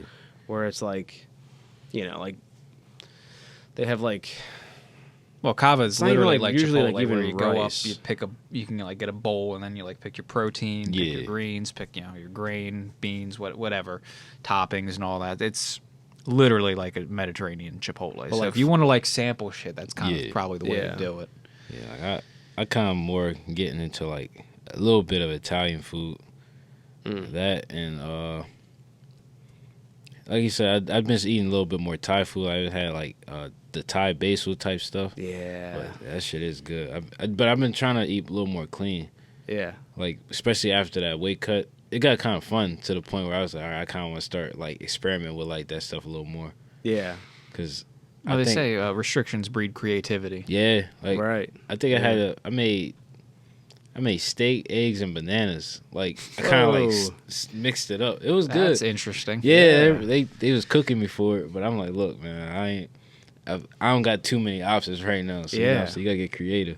Yeah, man. I honestly like, dude, scrambled eggs with ground turkey. Like, if you like cook the ground turkey and then like halfway and then throw eggs That's in, barely and, like, cook 'em. controversial, though. Let me tell you something I'm not saying- controversial that kind of falls into the same vein. When I was going to school up here, it was an automotive school. Yeah, There are 2 automotive schools in this area. So entry-level automotive jobs are kind of hard to find because the Yeah. market's saturated. So for a while, I was just living off savings, and then that ran out. Oh shit. So I need to make like $20 last like 2 weeks, and I'm eating just straight like peanut butter sandwiches every day for lunch to save money. And it got to the point where I'm like desperate for something different. I guess that's kind of the same motivation for you throwing bananas into your steak. But had one buddy, Rico, Mexican guy. Yeah. He would like make homemade like hot sauce and like enchiladas and all kinds of crazy shit. And I'm just like looking at that drooling like peanut butter sandwich. And finally I'm just like, yo, Rico, can I have some of that hot sauce? It's like almost just salsa. Yeah. And he's like, oh yeah, sure. Peel my sandwich open, just On the peanut butter? yep. That's crazy. Dog. And I'm like, I would never do this otherwise, but it's something different. And it's heaven right now. Yeah. That's fucking wild. So I get where you're coming from. That's more like broke. No, that's desperation, 100%. Yeah. I don't know if I would have did that. Yeah, no. That's why I eat out all the time now. I can't go back to that. Like Yeah. I can't. I can't I can't buy lunch meat and then make the same sandwich for lunch every day for a week. I burnt myself out on that. Yeah, I Hot can. sauce on the peanut butter is crazy. It's still nuts, dude. That is crazy. Nah, that was my struggle food. I would never do it again. I'm not doing it now. I don't think I would have tried it. That's Yeah, crazy. no. Well, I you mean, haven't eaten peanut butter sandwiches for 2 weeks straight. Yeah, but I think I have, and I've never been like, butter, hot because I'm just different. Where like And you ain't living until you've struggled that hard and tasted the fresh, like just the freshness of hot sauce. Yeah. Damn, man. I mean, I guess like this is also the other difference where like I've eaten lunches like that, but Yeah. like when it comes to dinner, like my fiance's, we're always cooking actual dinners, so like as crazy cheapo as I'll get for like Yeah. lunches for work, I'll just like when I come home, it's like the breath of fresh air. So like Yeah. I can see that where like every day, all your meals are just the weirdest, cheapest shit blandest that I can bullshit you can get. Yeah, but. Man, you can't beat a hot dog. You could have switched it up to hot dogs, dude. How am I cooking that at school? It's fair. True. Yeah. That's All we got fair. is a microwave. I mean, I guess I could microwave a hot dog. You but, can like, microwave a hot dog. Yeah, you can. I Yeah, you can do that microwave all the time. Yeah, you can do But that. still, like That's an a art, jar of though. peanut butter, Yeah, a it jar is. of peanut butter and a loaf of bread is it goes further than hot dogs. I don't know, man. I don't think so. I think it's probably pretty. I bet you it's Dude, pretty. a jar of peanut butter and a loaf of bread will Have last you- me like a week and a half. have 2 you weeks. looked up how much I'll peanut eat butter like costs 2 or nowadays? 3 hot dogs in one sitting. Oh, okay. All right, fair. So like I'm hot talking, Hot dogs are cheaper than brother. I am talking about $20 needs to last me 2 weeks. Yeah. But like Including but gas. peanut butter's expensive, right? Like But you could. I remember I used to get peanut like, butter's cheap. peanut You butter think I was on getting one name brand peanut butter? bread. Oh, man. No Skippy. yeah. Crazy. Not even Peter Great Pan. value peanut Not butter. even the Peter Pan. Damn, Peter Pan man. was shit. Facts, Peanut yeah. butter. Nah, that was rough. Bro, if you got to the point of having powder peanut butter, it Oh, would have been shit. nuts, bro. I didn't even know they Mixing made up that. I peanut had never butter? been that poor. Mixing up peanut butter would be nuts. Obviously, I'm in a better place now. Yeah, you're doing good Sorry, now. good to hear. We're happy to hear this. Yeah. Yeah, man, we tanged. Again, that's how this goes. Yeah, you could. Just don't expect to go in a straight line anywhere. yeah, but like the detours. yeah. So I did want to talk about just like what it felt like to fight. So you had some fights in Harrisburg. So it was in Delaware, right? Where there's like Harrisburg, that like PA. a No, Harrington. Harrington? yeah, That's what I yeah. meant. Oh, what did I said Harrisburg. Yeah. Yeah. Fuck. I'm sorry. No, you good. So you had it in Harrington. So like there's I guess like the racetrack casino Yeah. out there. So what was that like? Is that like a big venue? Is that That one. It depends. If you fight in the winter, you fight inside, which is a lot smaller. But outside, I like the outside arena because it's. I didn't even know it's there a was an lot outside more, arena. That's tight. size. Yeah, like it's. You wanna look If that you up? look at it, it's like a big Yeah. cage, and then it's like a bunch of seats What's it called? out. Like it spreads Harrington racetrack and casino. There you go. Raceway and casino. Might have to look up. Put like Stellar. Stellar? After. Yeah. Oh shit! No, didn't even show it. But Just go to the website. Just get yeah. Try all. Yeah. If you go to the Stella website, you might be able to see it. Oh, okay. But yeah, it's like a big. It's a lot more space when it's outside. It's a longer walkway, so it looks a little more official. Yeah.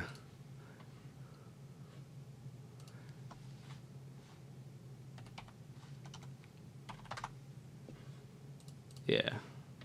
See, that's the inside right there. Photo. Oh. No, go back. There's photos and videos. Oh, there we go. All right, we got video. Fight photos. Here we go. Facebook. That's all the indoor it looks like. Yeah.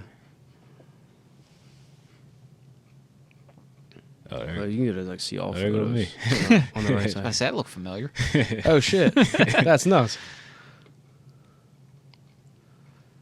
I'm guessing that was from your indoor fight. Yeah. How does that feel? Like that's like kind of nuts, right? To just be like looking through like MMA pictures and just being like, oh shit, there I am. Like, Yeah, what does that feel like? It's a little crazy sometimes. I'm not gonna lie. Like, Yeah. Sometimes I'll look at like my fight might pop up or something. I was just like, damn, that's really me. Right, dude, it's insane. Like it's so crazy. I can't imagine. Yeah, it's got to be surreal. You know, it's not like This is all the indoor ring. No, that's a whole different promotion right there. Oh. But yeah, those are all the indoor. Like if you get more towards the summer, like if you go a little further down, it'll pop up. It should pop up. Is it maybe on your Instagram? Is that like a thinner crowd of pictures to go through? You want to try the Instagram instead? Because I feel like this is If you go, we're looking at a lot here. matter of fact, that's the outside arena fight right there. Hey, you're out in the parking lot. Yeah, if you There's start more hitting pictures. some of the picture, yeah. Oh shit! Fuck yeah! Yeah. Yeah, they had the Mortal Kombat theme song playing in the Fuck yeah! Yeah, but that's like If you scroll down, it'll do the audio. you can see the chairs a I little was trying to bit. get a copyright strike. Nah, not here. Not on Instagram. Damn, yeah, it didn't show it. Hold on. Yeah. But yes, I mean, but I guess like for better or worse, it's it's a bigger. I would arena. imagine it's a bigger thing. It's pretty big. Yeah. I like it in Harrington. The Harrington one, only thing with that is like super far from everything. Right. So it's hard for people to get people down there. But Yeah. like I said, it's in Delaware, so it's like I feel like it's like a home game for me. Yeah. You got the home field advantage. Yeah. Yeah. And the crazy part is, before my last fight, not the last one, but the last time I fought there, I think I had 100% finish rate. Like Wow. I would never not Not finish getting somebody knocked out. though. Yeah. But that last one, it went to a decision, so he kind of fucked that up for me. Yeah, man. But it's a different energy fighting at home. I love it. Yeah. Yeah, I bet. And yeah, like out there in Harrington, there ain't shit. It's Yeah. nothing. I Yeah. hate driving down there. Yeah, it's a boring ride. Yeah.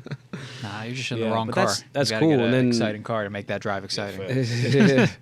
And then you had the fights at Live Casino and Hotel. Like that kind of like when I saw that, I was like, that's insane. Because I've never been to that place, but I've driven past, and I'm like, every time I drive past, I'm like, holy shit. Like you First can time I like fought, pull it's that up. crazy. Like you ever seen the Live Casino? That shit's nuts. So like, what was walking into that place like? I mean, you going from That one's a Harrington little to that? different because just the crowd is way different. Yeah. Like especially on those ones, it's like it's a live. bigger card, and then you're on it. They're like the pro fighters. They bring like more people, so it's like it's definitely more eyes on you. Yeah. Like I remember, I think my first fight there, like you had like Joe Pyfer in the crowd. I think Eddie Alvarez was there for. one Oh of them. shit. Yeah, it's a lot more. Yeah, that looks like a more high damn near profile people. professional Yeah, that's big time ring. No, that's Maryland. That's Maryland? Yeah, well, they got different live casinos. Oh, okay. Yeah, Live Casino, Philadelphia. Come on, give me a picture of the actual ring. Art of War cage fighting. Yes, sir. And so like that was one of the promotions that you were kind of looking at? Like that could be your. Because I done fought for them about like 3 times already. Okay, cool. So yeah, and then a lot of my teammates fight for them. So it's like I wanna get on the card with my coach again. Like that would be cool. So Yeah. I kind of want to fight there again. But. Yeah.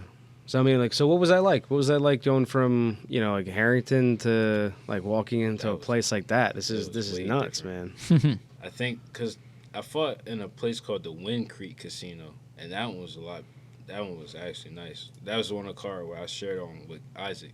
Yeah. And that was crazy. I remember they had. I think we got there. They had like it was like a hotel mixed with a casino. Yeah, that's it right there. But that's with a boxing ring in it.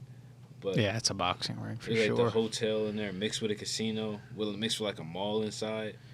And I remember when I got there, they gave us all the fighters like a free food pass. Oh shit! And everything. It was like $250. Damn, that's nice. Yeah, Damn, it was crazy. And then you get into the actual arena. It looked like some type of nightclub type of thing.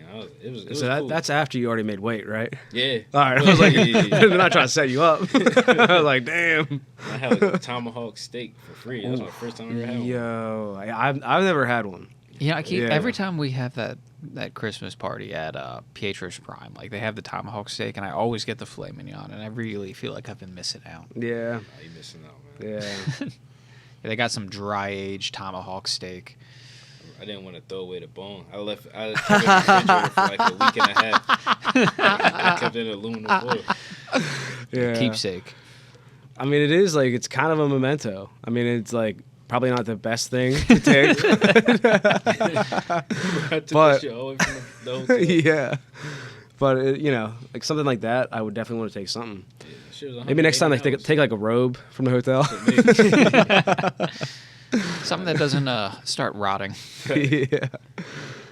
I mean, I guess if you boiled the bone and went through the preservation process, you could. I don't even know why I kept it on. No, but it's cool. Yeah, no, I get it. I ain't getting rid of that shit. Yeah, no, that's sick. Yeah, no, this is like, I feel like this is like when, like, for me, like, I know you said like you don't have like the nerves, but I'm like, man, this is when I would be like, what the fuck am this I feels doing? real. Like, this it's is kind of cool crazy. in a way. That's just I don't know. It's like I try to tell a lot of my teammates. I just tell them like you just gotta embrace the moment. Yeah, I mean, if this is something you're working for, it becomes less about the nerves, and you're like, I finally made it. Yeah, like, here it is. Like, I like the walkout. It's fun. And also like I kind of I prep for the moment like months before. Like I already know what song I'm walking out to, and I've been listening to it like a whole month ahead, just trying to get myself in the most. And then it's like I finally get to listen to it while I'm walking. I'm like, oh yeah, I love this. Hype yourself up for it, man. Yeah, you deserve it. Yeah, yeah. Like I like the walkouts. Yeah, yeah, and I guess that's like a kind of a. You know what's your favorite song you've picked that you've walked out to? Ooh, that's hard. Damn. It's between two of them. There's one song called Striker Music, and another one by Duke Deuce called Running Out of Love. Striker Music and Running Out of Love. I gotta look those up. Yeah. The Striker Music one was crazy. That's when I knocked the dude out in like 90 seconds. That shit had me ready to kill somebody. Yeah. Yeah, it's that one. Yeah, that's awesome, dude.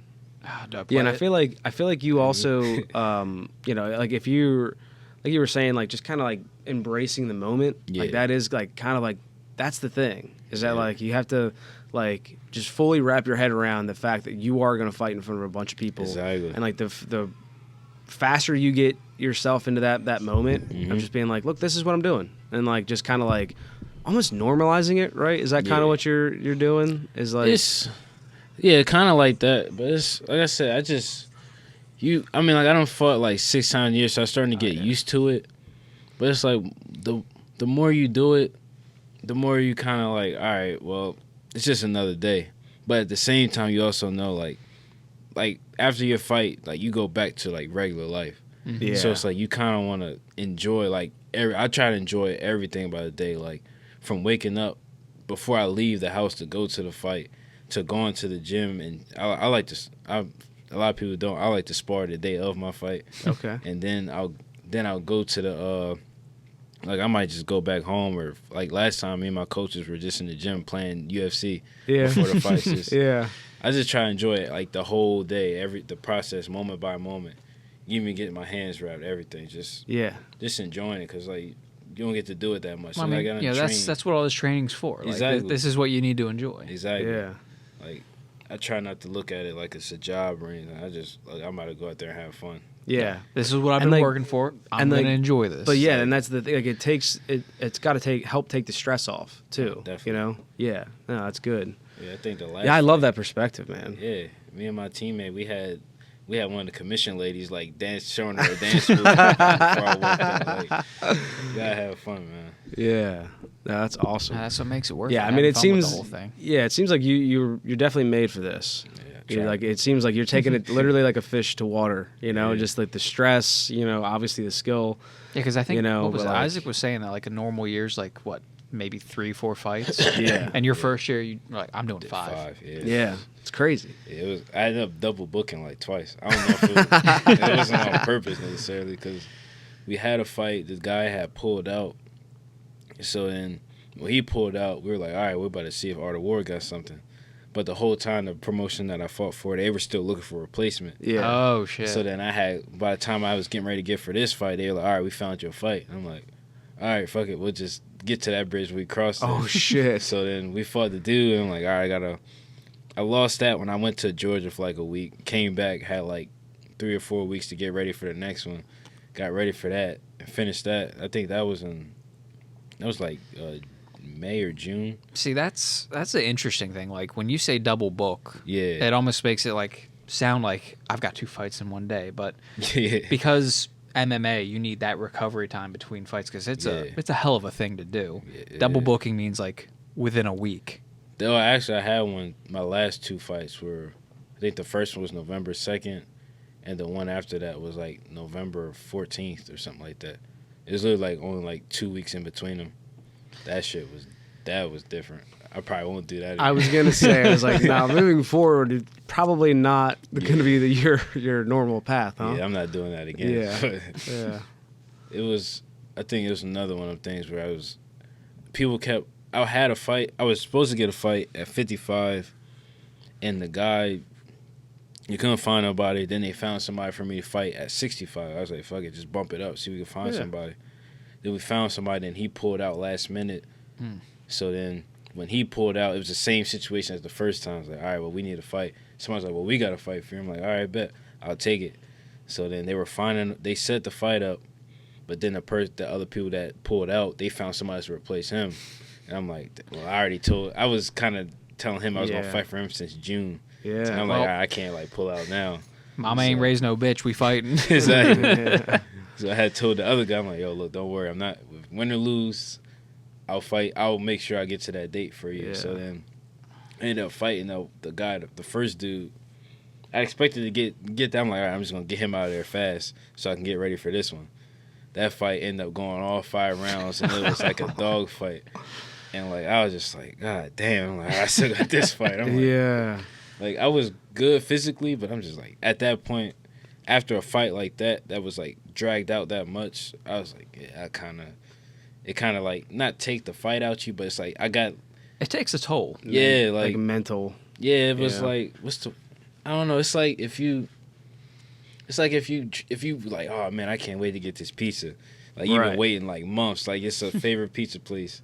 And you finally get it, and you eat, like, oh, man, I'm full. And then somebody like, all right, well, if we got to go tomorrow, it's like, I'm not even, like, you don't want it. Okay. But, like, it's not going to hit the same. You feel that's a great analogy, actually. Yeah. So, like, by the time that second fight came, like, I was happy to fight, but it's like I didn't want it as much, if that makes sense. Yeah, that your hunger's been like satiated. Exactly. You still enjoy it, but like you're not craving it as much. Mm-hmm. And I kind of fought like it too, so it's like that. Yeah, and I'll end up losing that one. It's like, okay, yeah, I know not to do that again. Exactly. Like I didn't take no damage or anything, but it was just like I didn't show up like the way I normally fight. I just didn't. You show weren't up hungry. That day. Exactly. I was not hungry. Yeah. And how close are those 2 fights? I want to say it was November Oh, that was the one that was like 2 weeks. Give or Yeah, it's take. my last one. Yeah, so that was like 2 weeks. That was 2 weeks apart. Yeah. Oh The shit. dude was big as shit too. Fuck. God. They were both at 75 at weights I don't fight at anymore. And then but the first dude, he had like 10 pounds on me, and the next dude had like 20, and I was like, God damn. Fuck. Yeah. Yeah, that shit was crazy. Well, that's good, man. Too. And like, I know, like, a lot of people talk about how, like, the losses are wins too. Well, I as mean, long as like, you learn from them. Like, yeah, because like, like you always do. There's always something you can take from those losses, and it's almost kind of like, if like you're skateboarding or you're on a bike and you haven't fallen yet. It's almost like you're like, I just want to fall already. I just want to get that out of the way, and like now I can keep going. Because like is it's how I felt about my last one. Like I think it's after like I lost my first one, and then I remember I just immediately it just made me want to get back in the gym, and I got a lot better since that first fight. Mm-hmm. And it's crazy because after my fifth fight, I kind of was like thinking, I was like, damn, I really was thinking like I kind of want to lose, like not like I want to get beat up or nothing. I just felt like I needed it to like ground me, so I started taking like more risks. Like I went from 55 to let me go back up, like, and then like the dude I fought, I could be wrong. I think he fought at like 195 pounds before. So it's like the lowest I fought was 55. His was like 95. And I was like, yeah, I want to fight a wrestler. So I wanted to fight a wrestler. I'm like, I want to fight a wrestler now at amateur where it won't if I fuck up and I lose somehow, it won't affect my record. I could just take the loss as a lesson and then move on and go pro. Mm-hmm. So I always wanted that to be my last one, but I didn't expect to fight a wrestler that was gonna be that much bigger. Like I still thought I was gonna beat him. Like ain't no excuse. Like I remember I went out there. I'm like, yeah, I'm gonna knock him out regardless. But that size, I definitely learned that day. That size definitely mattered. Yeah, especially in that situation. Yeah, but I mean, you start to learn like what you're weak against, and you're like, okay, I know how to shore that up now. Yeah, exactly. Yeah. I mean, like you can always learn every fight you get. I'm sure. Yeah. Especially like with winning. It's easier, though, to fall into that trap of like, okay, well, here's what works. Yeah, exactly. And I'm just going to do that again. And you don't learn anything from that. Yeah. But when you lose, it's like, all right, now I have to adapt. I need to figure out what I did wrong and where I need to go from here. Yeah, you definitely like lights a fire under you. Because, like, when I win, I still watch all my, like, even the ones I lose, I'll watch them, like, 40 or 50 times by the time I fight again.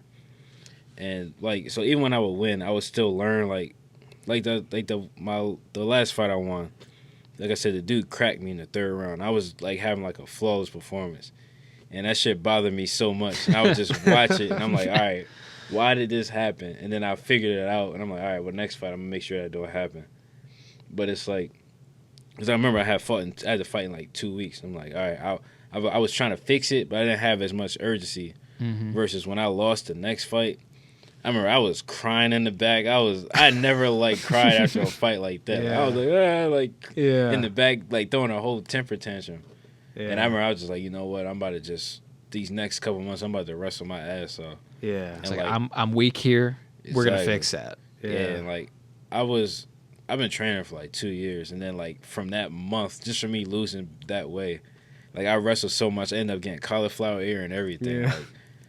That's fucking crazy. You've been fighting 2 years. Yeah. I've been doing HVAC for coming on like 4 now, and I worked on cars for 9. Yeah. And it took every one of those 9 years to be like, okay, I'm good at this. Yeah. And you're like, yeah, I've been fighting for 2 years, and it's like, I walk into a ring and I'm like, I'm knocking this guy out. Yeah. Like that's fucking crazy to me. Yeah. I mean, it comes from the people I train with too, like I think and especially with Isaac, he was like one of the biggest helps for getting me to like that next level. Mm-hmm. So I remember from my first title fight, like I don't know I forgot how old Isaac is, but like I look at him like a bigger brother. I don't know how much older he is than me, but he has that energy. He's like an old head. Yeah. He's saying dog all the time and shit. Like, nah, dog. I'm like, come on, bro. You got 2025. You something else. But, an old soul. Yeah.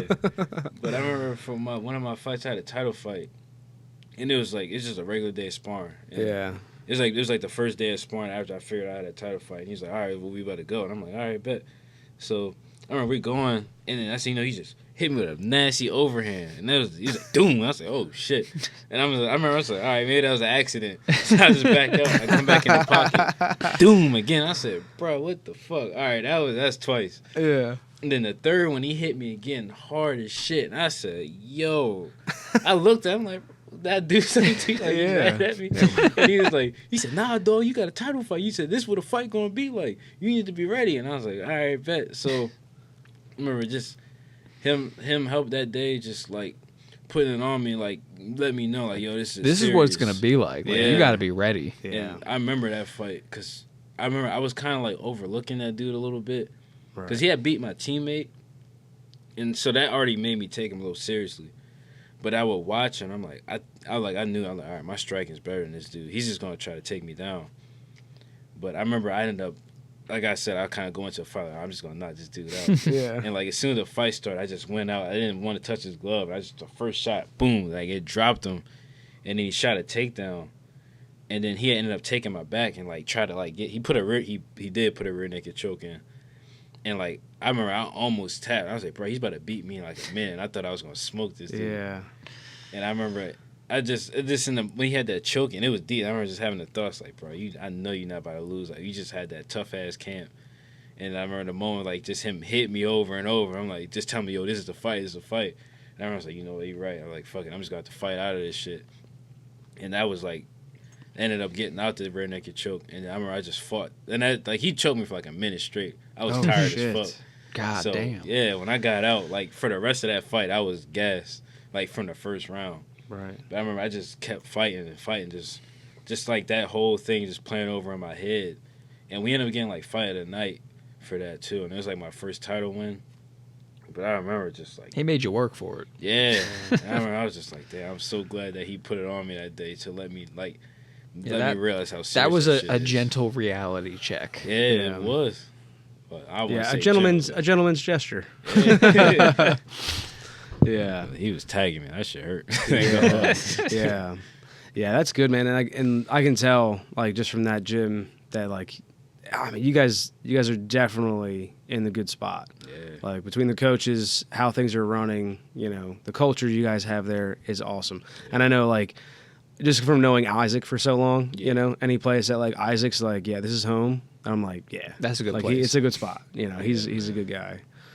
Yeah, and that's amazing, man. Yeah, you definitely have a good, as you said, big brother. You know, that's sick. Yeah, that's super cool. Yeah, and you know, you were also just mentioning like just how much like in the clinch or like just, you know, being choked or like up against the cage. Yeah. You know, when you're watching it at home, you know, or even if you're there, people always like, you know, almost want to boo, you know. Yeah. You know, but like it's they don't easy they to don't like realize armchair fight. Like, Yeah. oh, dude, what are you doing? You could, you know, just punch him. It's like Yeah. that ain't how it is. Well, that too, yeah. But like, and also just being like, why don't you just like do my favorite thing with like jujitsu is like, why don't they just stand up? Like, bro, shut the fuck up. Well, no, there Wait was till that you get one guy who did. strangled. There was that Yeah. one guy who did. Yeah, when you have like a David and Goliath Yeah. thing, it It's just- works. But yeah, Dude, but, jiu-jitsu's fake. Just stand up, and then they show the clip of that guy just getting up, and the guy's like wrapped around him. Yeah. It's like Derek Lewis. Probably. yeah, a Derek Lewis used to do that shit type. all the time. Yeah, with like a Mighty Mouse Yeah. wrapped Look, around him. He's the exception, but goddamn, does he make it look funny? Yeah, but yeah, I mean, but nobody talks about like, you know, like you have to like really experience it, which I haven't, but like I can tell from like just from talking with you guys that like, Yeah. man, like when you're up against like that cage, somebody's just holding on to you, like how much energy that's just dumping. It's draining. From That's a just- lot. Like, yeah. That's actually how I lost my last fight. Like I said, the dude was big as shit. And I remember when the fight started, he threw something that I knew he was going to throw, and I countered it, but I missed. And like from my eyes, this would look like to me. It looked like I missed, and he's like, "Oh shit!" And he just shot and he literally just bum rushed me to the cage. And like I said, I think he told me he was like, we fought at 75, and I didn't cut no weight, so I was literally 75 in there, and he was like 192 or 193. It's like a 20-pound weight difference. So he bum rushed me to the cage. He just kind of like I don't think he got me down that first round, but he held on to me. Like, he had my back, and I'm just leaning against the cage, like, trying to keep his arms from taking me down. And that was, like, for 3 minutes straight. And I remember by the time he let go, like, I was fine defending it, but when the bell rung and he let go, I just remember as soon as he released, my arms were just full of like blood. I remember it just was heavy. I was like, whoa, what the fuck? You don't realize how much like energy that takes until the adrenaline dump, and you're like, and like, oh fuck, now you're noodle armed. Right, exactly, and that shit fucked with me for like the rest of the fight. I was like, damn, like it just like once your arms get gassed like that, or you just get tired in general, it just makes you start to second guess. Like, all right, in this situation, am I going to be good here? Am I going to be able to throw that punch? Am I going to be able to stop that counter? Like, and like, I don't know much about fighting myself. I don't watch MMA like regularly. I've got one friend who like invites me out, and we'll go to like Buffalo Wild Wings and watch the fight. But like, it's so easy as someone who doesn't know how tiring it is, because I haven't been in the ring, but to look at the fight and go, dude, just punch him. And like, you know, with that, like when you're holding somebody off like that, I equate it to like just hanging from a pull-up bar. You know, like if you hang from a pull-up bar, like if you do 30 seconds, that'll be the longest 30 seconds of your life. Like, you know, and that's what you're doing essentially for like 3 minutes. You're just holding this guy like 200 pounds of guy. It doesn't look like much, but you are fighting back that 200 pounds the entire time. That shit's definitely tiring. Especially like, that's why when I train, I try to make sure I incorporate like a lot of wall work to get, even if I'm fighting a striker, just on the off chance that it gets to that point, because you gotta be ready for that. Yeah, it seems like good conditioning, just in general. You know, we're talking about gas tank kind of stuff. You know, like doing that can't be bad. Yeah, no, that's cool. I'm gonna do a quick pee break. We just kind of take pee breaks. We're about an hour and a half in, so take a pee break. Yeah, cool. All right, we'll back from the pee break. So I did. I don't know if I got to ask Isaac, but I always wonder about like what happens like how are you feeling after the fight? Like win or lose, you know, there has to be such like a high and like the adrenaline of the fight itself. Like what kind of things like are you thinking, you know, what's the next move? Is it food? Is it celebrating, or is it sleep? They all were kind of different. Yeah. Like it depends. Like if it's like a quick knockout, then I feel great. I'm just full of energy. You're on top of the world. Yeah, I'm calling everybody. Yo, I just knocked this nigga out. Blah, blah, blah. But sometimes, like if I win a decision, I mean, I don't got nothing against decisions, but like I don't know, they aren't as exciting. Like when I won my first title, it was by decision. I thought it was like one of those close fights where it could have went either way. And I remember I was just, I was fucking tired. So, but I remember I just went to it was at the live casino, and this was my first time fighting there. So I was like, all right, bet I'm gonna go to the casino floor. And I remember, I know some dude, I never met the dude. Some dude, I guess he seen the fight. He kept trying to like buy us drinks. He's like, yo man, look at this here, man, just take this. He bought me and my teammate drink. He bought me like 3 of them. I got drunk as hell. Oh shit! And like, was this after the fight? It was after. Okay. Yeah. So I'm on the casino. I'm dancing. You know what I'm saying, and then like I realized like halfway through I just start falling. I'm like, whoa. Yeah. It turned out I fucked my foot up, but I was so hyped I didn't know. So I ended up by the end of the night, my mom, because she was like a doctor or something, not a doctor, but like a nurse. Yeah. She knew, she like wrapped my foot up. Yeah. And then they got me a wheelchair, and I had to get wheelchair off the like the casino floor, drunk as hell. But yeah, it all depends on how the night go. But yeah, for the most part, I'd be like super hyped. Yeah. But then like I said, I lost my first one. I remember that one. I was a little more disappointed. But then it kind of helped me get, like, I take losses kind of easy because I remember I lost. And then, like, you know, you go out to eat right after or something. And I remember I was just like, I was like, wow. Like, I lost, but it's like nobody else really knows. It's like, it makes it kind of easy. Mm-hmm. And then, like, my last fight, I lost. But then, like, you go to the gym and, like, you know, everybody, all your teammates, they really don't care. Like especially if they know you, they know how much work you put in. So it's like nobody's going to look at you any different. So I can't, but regardless, win or lose, I always like showing back up at the gym the next day and just getting right back to work. That's probably like the best feeling for me. Mm-hmm. It keeps you honest. Yeah, and you know, you talked about some of your other fights, and you know, like, even like the ones that you had lost. You know, a lot of it kind of boiled down to the matchup. You know, there's a lot of fights that like people take, and you know, like they know it's not the right fight for them. Yeah. You know, like everyone's hoping for the best. Obviously, they walk in, they want to win, but you know, if the matchup is wrong and you take a loss, it's like, you know, and unfortunately, that happens with a lot of guys. You know, where they're just kind of getting bad matchups. You know, and I mean, I think like a bad matchup's an opportunity to look at like, okay, I'm especially weak in this area. Right. Yeah. Right. This is what I need to shore up. Yeah. Yeah. Big guys or small guys, we can find your weaknesses. Yeah. You know, that you can help. And that's kind of like that was like the whole point of the last fight. Like we wanted a bad stylistic matchup, kind of to gauge how far I had come from like my first fight. Like, all right, now I want to deal with fighting a wrestler who, like, it's not that I don't know how to deal with wrestlers, because I done fought people that try to grab me. Like my second fight, the guy that I had knocked out like 90 seconds, he's like one of the most credentialed wrestlers I ever faced.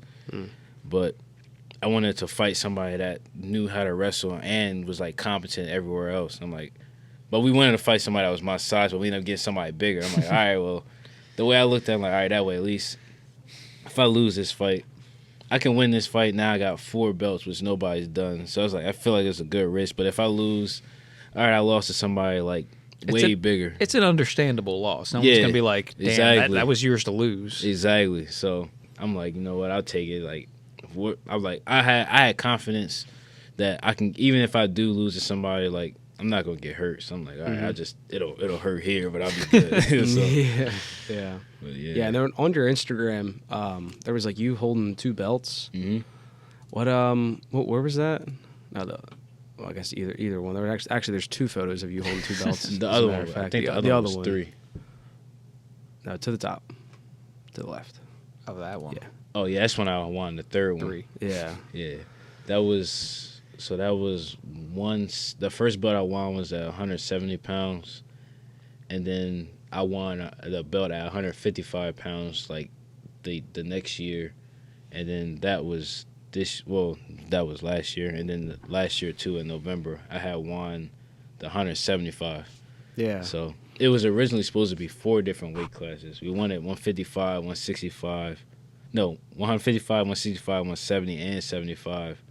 But the 65 guy pulled out, so we had to get 2 75s. But I guess it didn't matter because I lost the second 75-pound anyway. So. Yeah, I mean, dude, that's crazy. I mean, so many different weight classes. I mean, dude, talk about this picture and like what you're feeling. Yeah. Dude, this is like on top of the world, right? Yeah, that shit was crazy. This is crazy. You know, the crazy part is that was the one of the 5 rounds. I was tired as fuck. That's why I looked kind of goofy. And I remember that fight was like super close too. Like I knew I had won the first 3 rounds, and I was like, I don't know how the last 2 went. Like I could see a world where they gave the last 2 to him, but you know, MMA judges, you never know. So I remember I was nervous as shit when they were reading it, and I remember I was just so relieved when I won. And the crazy part, the dude on the left, the black dude, AT, like I said, I fought my first 2 fights at 85, and he fights at 85. And I remember I used to stand next to him. I'm like, bro, there's no way. I was like, there's no way. I can't run into somebody like you. Like, he fought at 85, and my coach, Trouble, he fights at 85. And I'm so much smaller than him. I'm like, yeah, let me get out of these weight classes before I run into somebody like him. Yeah, your coach is the one on the right?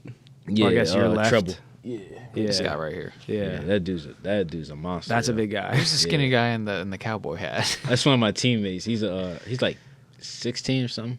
But he's like really good at wrestling. He's a beast. Hell yeah. I couldn't help but notice the is that a PBR hat? Yeah, it is. Yeah. I had one of those. Him and Swayze right there. They love beers and shit. Yeah. No, who gave that to me? It was one of the guests. You got a hat? That PBR hat. It was in someone's car. Oh shit. Fuck, who was that? Yes.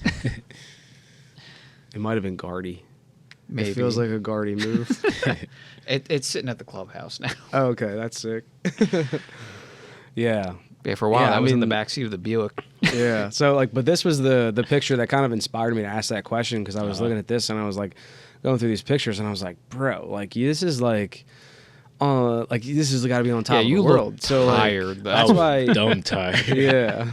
But that's why like I wanted to ask that, and like what it feels like to come off that high, you know? And because like I do hear like on like more on the professional side, like these guys, you know, Yeah. Conor McGregor is a great example of like somebody who like rode the high for so long, like the highest of highs. Yeah. And then, you know, started to lose fights, and I'm sure that had to Yeah. be like rough to kind of not be at the top anymore. Like nobody Yeah. really talks about that. And like, you know, obviously like, you know, you're still on like, the fun part of the side, Yeah. you know, but like, and also I would say, like, you know, with your great perspective on all of these fights, you know, just saying like, I'm having fun. Like, Yeah. I don't care, win or lose, I'm going in there. I'm like, I'm doing my thing. Like, I'm Yeah. having fun. So like, that's why I said I love hearing that perspective, because I always worry about that, like that little, you know, just getting too used to the high, you know, it's like an actor. You're Yeah. like, he's like, you know, like stars in the biggest movies and they get washed up, you know, it's like, then they're like, even though like they are like still famous and they're still great in like their roles, they're not like the,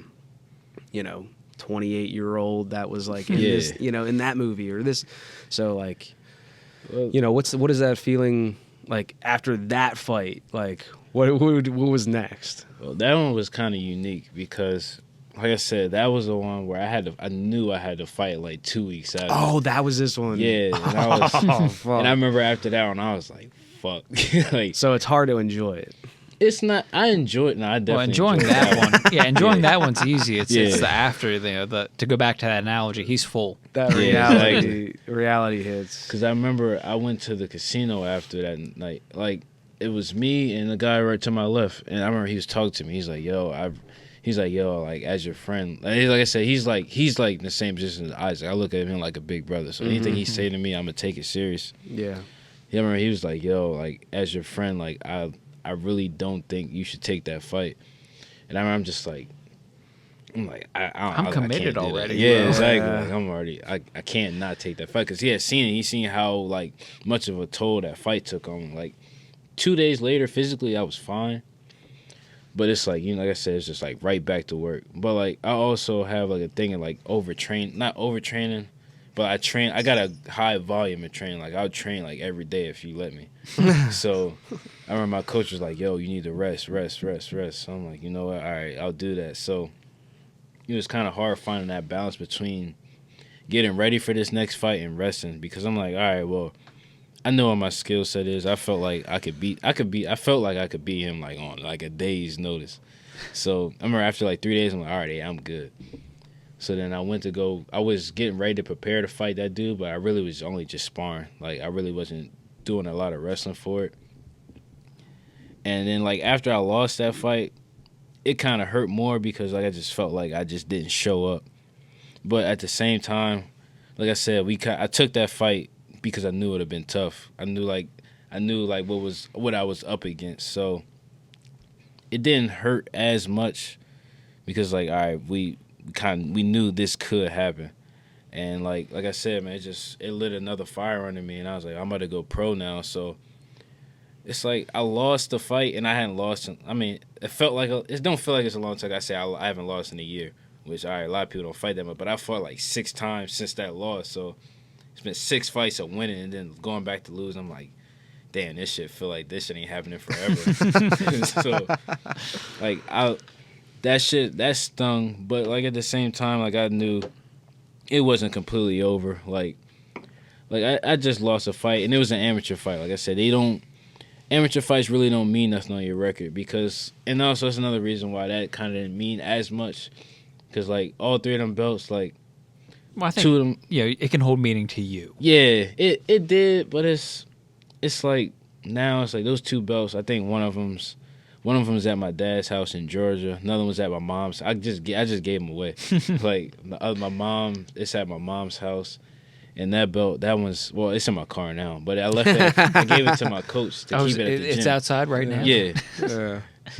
So like I try not to hold on to him anymore, just because like just to symbolize like, all right, I'm about to move on to pro. Like when you go pro, like none of that shit even matters anymore. They're important, but like they belong in the past now. You're moving forward. I can't. Yeah, I don't want to think of myself as a champion when I go pro. I just a clean slate.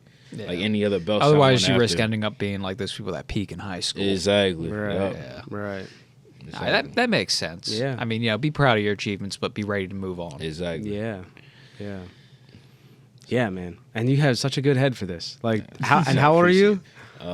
25. God, Dude, I'm you've got old. such a good head on you, bro. I appreciate that. Yeah, I mean, I just turned 30 in December. So, bro, Word. you've got such a good head because I feel like I just grasped onto your mentality. Like, bro, that's so amazing, man. And you know, and I think like, you know, Isaac too. I got that like same vibe. Like for him, you know, like again, like I always knew he was a great guy, but you know, seeing him go through like the accomplishments of fighting and like taking it so well, and like keeping such a level head and being wildly humble about it. You know, you guys are both like, that's the crazy in that thing. same Like mindset. you told me we were gonna have Isaac on. I hadn't met him. We went to the same high school, obviously, but I never met him. And you're like, yeah, we're gonna He's a have an grade MMA above. fighter on, and I'm like, we are.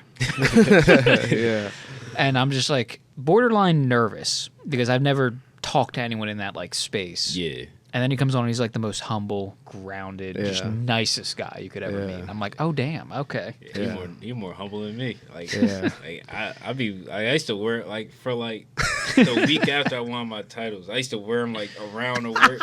I used to take them to work at Pepsi, just keep them on. just but at the like- house doing laundry, got the belt on, just Nah, folding literally. shit. I used to just keep them. I used to take them everywhere. Like it got to the point where I would put them in my dashboard. And I would ride Yo. around with it, and then it got so bad. I would do it so much that the leather would literally peel off. So then, like From the sun. like those two belts, they're in such bad quality right now. I had to super glue them like the leather back on. I mean, look, I think it's fair to be like proud of your achievements, Yeah. though. Like, Yeah. you know, you earned that. In this case, you literally earned that. That's why I don't like talking about belts around Isaac, because then I'd be like, I'm talking about a belt with Isaac. I was like, man, dog, I don't even know where that belt is. Dog. I'm like, man. You do such a good Isaac. That's wild. He like, I don't know where that's at, man. I don't know about none of that. I'm like, nah, whatever. Oh, dude. The humble Yeah, brag. That's, yeah, it's amazing. You get on my nerves with that shit.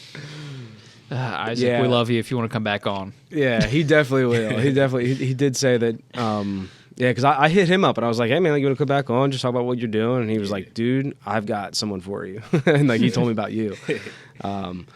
So, but yeah, that's amazing. And then again, like him being humble, him being like, no, I don't want any more limelight, but I have someone that Yeah.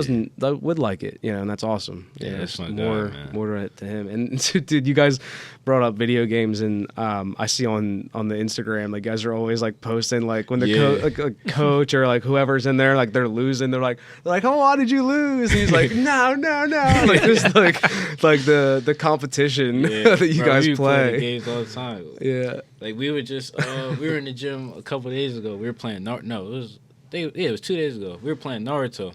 Like everybody had left because he always talking about he nice at Naruto, which I Yeah. done seen before. You like, no man, you think I'm fraud? Blah blah blah. And this and that. And I'm like, bro, nobody is saying you fraud. I know you good at the game, but I was like, I think I could beat him today. And I tried. I came close. But he beat me each time. But he's like an expert shit. He's humble and everything else. But in the game, bro, he'll start talking so much shit. I see it on that, dude, because he just posts like camera in everybody's face, Bro, like who lost? That's what Who he was lost? doing. Like I was taking a knee. He had somebody take a video. He just doing this shit over. I'm like, bro, I fucking hate this. Yeah, when he gets competitive, I could see it's a switch. Shit. That's why we just play like Rainbow Six Siege where we could be on teams and we ain't got butt head. I'm glad you're on my team. Exactly. Yeah, that's amazing. Yeah, and just like more to like just the camaraderie you guys have at that gym. That's so cool, man. You know. It's like a family, man. Yeah, it's amazing. Yeah. A lot of people need that and don't get that. Exactly. Yeah, man. And you just like stumbled in. It's amazing. It changed your life forever, dude. Exactly. You know. Man. That's why I try to tell a lot of people. I try to put a lot of my friends on. I'm like, look, bro, you don't even got to come here to even be a fighter, but like, just come and just try to just come in and like work every day, just improve, and then be around that type of energy. Yeah. Where the next person, not only they improving and you improving, but they want you to improve just as much as they want to improve themselves. And I'm just like, it's just Yeah, like one of the biggest effects on like your trajectory in life is who you surround yourself exactly. with. Yeah. And you have that healthy energy of like growth and like self-improvement. Like that'll do a lot for you. It does, man. Yeah. Yeah, and there's that like the 33% rule. Like 33% of the time you're supposed to spend with like people that are doing what you're doing. Yeah. And you're supposed to spend 33% of your time with people who or where you want to be, who want to do what you're doing, Yeah. and then 33% of the time of people that are doing what you want to do. Exactly. You That's know? why I like it at So- my gym. 'Cause like I said, we got all types of levels. Yeah. Like I said, I'll spar with the new person the same as I'll spar with my coach, the same as I Right. spar with like my other teammates. Like Isaac. Excuse me. Isaac is one of my favorite teammates to work with, but the other one is my guy Paul Samaru. Like we started fighting around the same time, Yeah. and like what I do, like I'm good at grappling too, but I never wrestled, so it's like Yeah. it's more jiu-jitsu and like MMA style of grappling. But like I took on the striking a lot easier. Yeah. Versus him, like he's like a really, really good wrestler, and like his weakness was like striking, while my weakness was wrestling. And like we was coming up at the same time, so it's like, yo, you're good at this, I'm good at this. We Yeah. just work every day, and like we to the point where some of his striking might be better than mine, Yeah. and like I can take him down with his best move in wrestling. It's like yeah, when you need someone. You need people that you can help build up. You need people that you can strive to be, and then you Exactly. need people who are on your level and understand your struggle. exactly. Yeah. And like you said, like it kind of sounds like that's like the kind of style of gym that you guys are in too. Yeah. You know, I mean, like there's young guys that are in there. Like maybe it's not what they want to do, you know, forever. But I mean, like, what an opportunity to just like be able to like train, maybe even spar with like someone like you or Isaac who's been in like a fight. You know, and it's like that's crazy. You don't always get those kind of opportunities. Yeah, you know? exactly. It's nuts, man. But that mindset applies, like obviously, like beyond just Oh yeah, it's everything. fighting and all that. And, you know, Yeah. shout out Emilio, he's the one who told us Yes. about Yeah. that. Yeah. But like that applies everywhere in life. Yeah. Like you want people around you that you can strive towards, people who are on your level that get what you're going through, and then Yeah. people that you can help build up. Exactly. Yeah. It's a. Yeah, I mean, I think in all realms too, man. Like just like you were talking about, like your friend that like cooks, you know. And I just rude. kind of like, I mean, like, I'm sure you didn't learn anything, but you can, you know, you can like you surround yourself with. Well, those I people learned what and, white like, pepper was. Yeah, you That learned. helps. Yeah. Yeah. And, No, we you know. literally had to go out to the grocery store because Rue was trying to make us like some fish soup thing. He's like, we need white pepper. I'm like, what the fuck is white pepper? He's like, Yeah, "Oh, like- we go to the grocery store. Like, yo, don't fuck with me. If I walk in there and I ask them for white pepper and you're joking with me, that's something my friends would do. Yeah, that's cool, man. So, what do you? So you're at the gym like 6 days a week, just as much as you can. I mean, or Sometimes whenever they 7. kick you out. Yeah, bro. The worst thing my coach did was they gave me a key, so I'm, like, I'm in there all the time. Man. Yeah. So you have a cot, right? You have a cot there. You just live there. Shit, damn near. Little TV. Hey, I man, done the- got caught sleeping the there. ring's a few got times. the ring's spring loaded. Like you can. Yeah. Do you guys have like a ring there as well? I didn't get to Oh, ask Isaac. No, that. we don't have a ring yet. I think my coach is talking about getting one. So basically, it's a big ass mat. Yeah. Big ass Yeah, mat, yeah, and yeah. then like You on can the sleep on a side mat? we got. Yeah, I've done it a few times. Like I got like 6 different ponchos. I'll just bring them shit Yeah. as blankets. Yeah. But yeah, we got a ice bath in there, a sauna, we got a workout damn. session. Mm-hmm. And then like I convinced my coach now we got an Xbox in there, so like, yeah, we be chilling. Yeah. There's not a whole lot of reason to leave. Not at all. Yeah. Yeah. No, that's awesome. Are you man. doing this like full time now? Training? Yeah. All, No, I all this still MMA work. stuff. I still work, but yeah, like Okay. my thing is like I consider this is like my main, like my work. That shit comes. How many hours are secondary. you spending at this like gym? Shit, depends per on the week? day. That's hard to say because I know on Friday, I think Friday I got there at like noon and I didn't leave till like 8 or 9. Okay. Yeah, so I put like 8 hours. Yeah. So, man, what does that like work-life balance look like for you? It was not good at first. Because I can imagine. Like I remember when I worked at Pepsi, like it was one of the fights where I fought in Harrington, which is kind of like it's like an hour away from my house, yeah. and I'm like an hour away from here. So I remember one time I had fought, I think at 9 o'clock. Interesting. Yeah, I'll take some more. Take that here. I appreciate it. I fought at like 9. We also got like Jim Bean and some other shit if you want to try that. I tried it. Yeah. Let me try something else. Yeah. I fought at 9 p.m. and then ended up knocking the dude out. And then I just stayed around for my teammates. And I think the whole event ended around like 11 or something. Went to the casino for a little bit. And then like from the casino at like 1 o'clock in the morning, I went home. I went to Wawa, got like a smoothie or some shit, and then I drove all the way back up to Wilmington, and then started my shift at work.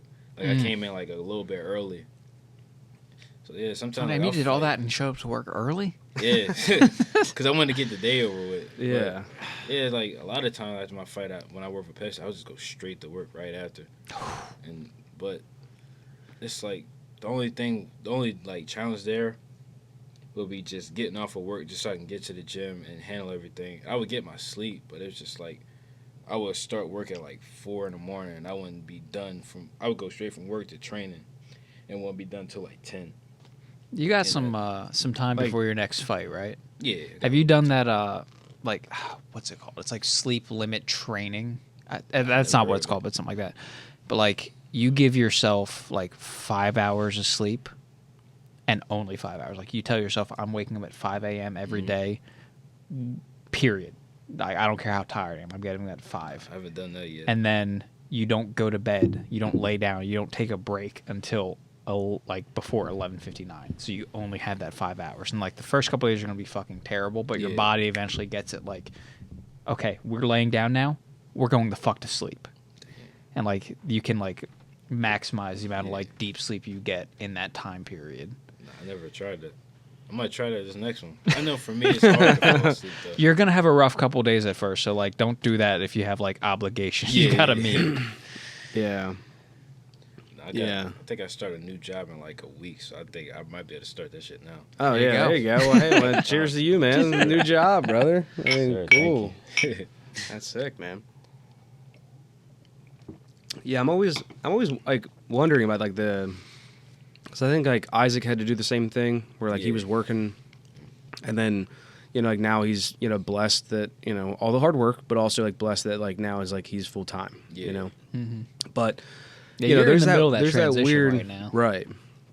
But there is that weird period because I know like like our job is pretty demanding. We have to just like Adrian and I do. We just drive really far, so it's like an hour. Well, yeah, we have to start at 7, and depending on how far away that determines when we have to fucking like wake up and get out. And then so like we also like don't always get done like right at. So it's usually 7 to 3. We don't always get done right at 3, so it takes a little bit, and then the drive time. Last Friday, and I driving got home at like 5. Yeah, driving can just be also exhausting as well. So like when I was trying to do CrossFit because I wanted something like obviously you see like a gym down here, and everybody thinks like that's like the best thing, It's like, oh, just go work out, but there's like a lot of distractions at your house. Dude, I get home like, and all I want to do is like crash on the couch. Yeah. So I also like the idea that like they just came up with the workouts for you. Exactly. No questions. You walk in, you do what they say, and then you leave after an hour.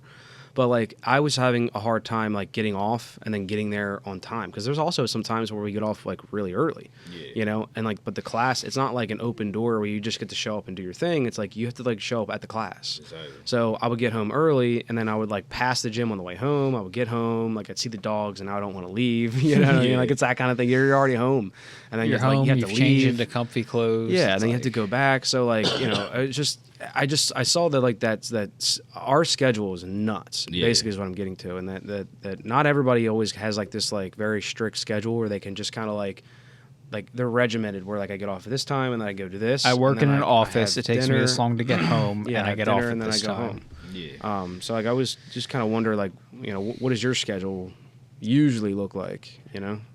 When I worked at Pepsi, it's kind of the same. Like the start time was 6, but like sometimes I would start a little earlier. But then like it could be like it would sometimes be different. Like I could be in Newcastle, Delaware. Another day I could be in Phoenixville, PA, and another day I could be in King of Prussia. Wow. Yeah, that's a commute. That's a commute. Exactly. So it's like that would be like you said, it'd be like an hour drive, and then like there was no set time. It was just whenever you get done. So sometimes it could be like I could get done maybe early, like at 12. Sometimes I could get done at like 4 or 5. And just no matter what, I would just have to get to the gym.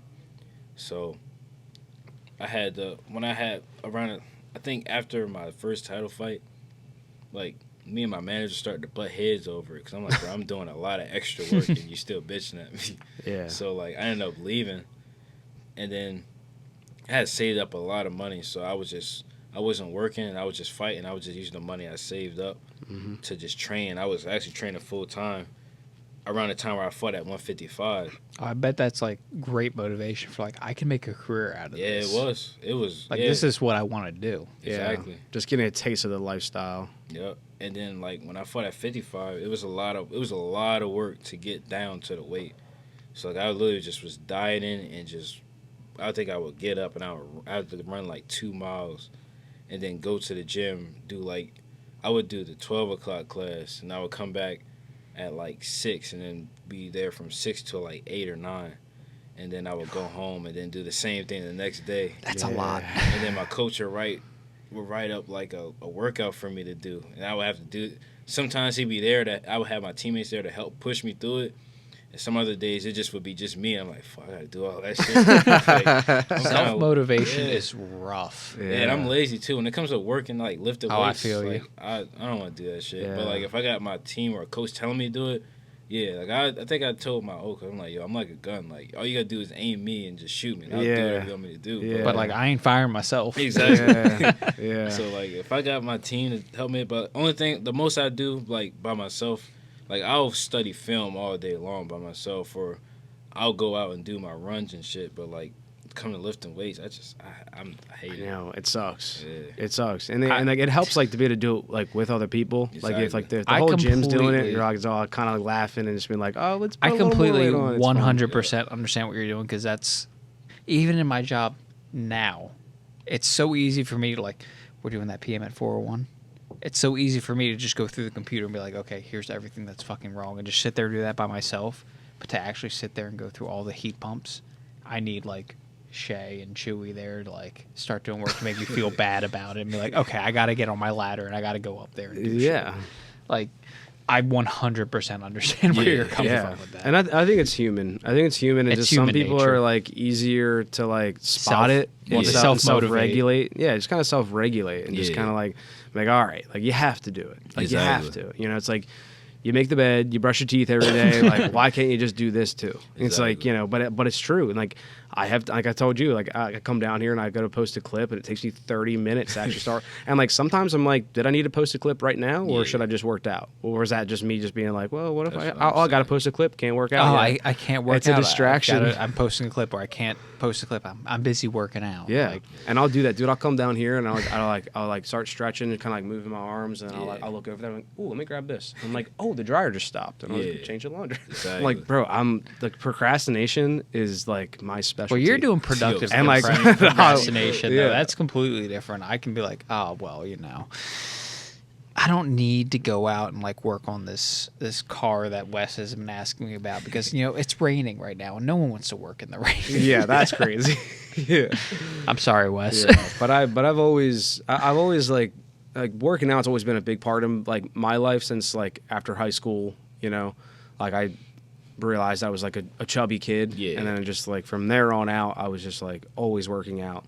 And then, you know, I remember you telling Shay that having a shit metabolism was a good thing because it tells you you're doing something wrong right away. Yeah, that Yeah, too. you're 100% right because I don't work out because I can eat whatever the fuck I want and not get fat. Yeah, it's good, man. Because like you know, if you do have that metabolism, you know, and you just can't get fat, then it's like you never have these like biomarkers that tell you like, hey, man, you're doing the wrong thing. So like I have that where like like about this time last year, I did something in my back deadlifting. You know, which like if you don't really lift weights, it sounds like unless you're forced to, don't deadlift. You know. Like they took, I was reading, it's funny because I was just reading this thing a year or two before I hurt my back about the NFL pulling deadlifting out of their workouts because too many people were getting injured. And I was like, dude, like who the fuck am I, man? Like I'm over here deadlift, and it wasn't even that much weight. I was just doing a lot of reps, and then you had told me that you had been out of it for a while and you decided to get back in. Yeah, I was like, but I was a month in, and I was like kind of feeling like I could just jump back in, which kind of goes to also being like, you get old, you know, and like you can't just like because you used to do this, and it was like 6 months of me like, just I like used to do this. It was I like, can do this again. Yeah, it was like all summer I was fucking off, you know. But it was mostly because like work was too crazy. I was just too tired, and you know, like working out a couple times a week. And then like that winter slowed down. I got back to it, and it was like in November. So maybe I started in October, November is when I got my injury. Yeah. But I was feeling good. I was feeling like I was getting back into shape. But I just had jumped into like the weights that I used to be doing, and just thought I could just like I was elastic, you know, that I could just stretch right back out. No, but you're 30 now. Yeah, yeah. So I did something to it, man, and it was like I was nervous. Yeah. So a lot of physical therapy, like shit got Dude, bad. like, but like now 3 months straight, you couldn't like mow your own lawn without injuring your back again. Oh yeah, it was fucking bad. Yeah, I mean, just like the bumping from like hitting. Yeah, dude, it was bad. I couldn't sit for too long. It was, but like now a year out from that and just like stretching, yoga kind of stuff. You know, I'm much better. Just like movement's medicine. I swear to God, yoga's like borderline magic. Yeah, getting the blood flow through my back. It did a lot, and it's like now I've started to incorporate like some of the weightlifting back, but like pull-ups were huge because it like decompresses your spine. Yeah. Like just getting like that weight off of your legs. There's little stuff like that, and like now I'm back. But like, dude, it's been a crazy ride, of going from like not working out working out to not like being able to kind of stand getting for out of multiple shape. hours. Well, I just mean like, from like being someone who like works out all the time to like life kind of buying a house, like things kind of like life getting in the way to like jumping back into it, and then that rug getting ripped back out, and then like not knowing like what my life was going to be like afterwards, and then so like because I was like I might just end up being fat and lazy and miserable. Like who knows what's going to happen now, man. Like, but so I'm glad that injuries aren't something to fucking like write off. They are not. So not 100%, but I definitely feel a lot better, and like just like morale wise too, man. Like just like because like you guys just doing like grappling and all that kind of stuff. Like you guys are like still working out, and like you get done like you're all sweaty and stuff. Like that's like a good like kind of a confidence booster, and like you guys are like still exercising. Like I was doing nothing, man. And like for somebody like if you were to just like stop grappling, if someone was told you for a year you weren't allowed to train at all, like what would that do to you? Man, that shit sucked. I remember like I said, after that one fight I had fucked my foot up, and like I was used to fighting like every other month. And I think that fight was in October, and I didn't fight again until June the next month. And that whole time, I was just going crazy. But like I couldn't do a lot. So then, like when I would show up, I remember I just was like, I'm just gonna focus on my footwork. Like just because it's from healing my foot, I'm like, let me just make sure I can move picked right. footwork after injuring your foot. Because what happened was I got like a chip fracture or something in it. And I couldn't put weight on my foot a certain way. So I was like, you know what? Like I can't not spar for this long. So I'm like, you know what? I'm just gonna practice just being light on the front of my foot. And then like I took that way too far, and I started doing that shit so much to the whole point that I can move so light and fast and know so many different footwork combinations. What was it? The NFL was like doing ballerina exercises. Oh hell no, I couldn't do that. But no, that helped them with like their footwork. Like that's something to look into. Yeah, it might be shit. Yeah, but like I completely stopped. Well, my shadow boxing just went from like just throwing punches to mainly just moving my feet, just making sure my feet are placed in the right spots and everything. And has that become just like I'm getting into the mood, like the shadow boxing? Because you kind of did that a little bit right before we started recording. I can't. It's one of the things. I don't know. I just be shadow boxing randomly now. I don't even know just like a reflex. Yeah, basically. Yeah. I was talking to somebody. I was telling one of my friends. We were in the casino. He's a fighter too. And he seen me shadow box. He's like, yo, he said, you do that too? I was like, what you mean? He's like, yo, whenever I'm like in a situation where I'm just bored or uncomfortable, I start shadow boxing. And I was like, I don't know if that's my triggers, but I definitely do it. I was expecting you to be like, did I just shadow box? Yeah, I didn't even realize I did it. I think it was. I do it. I think it was when you were like getting him a drink. He was just. Yeah, sometimes I just do it to fill in the voids. Like, I don't know. Yeah, I mean, whatever you need to do to like get yourself in the zone.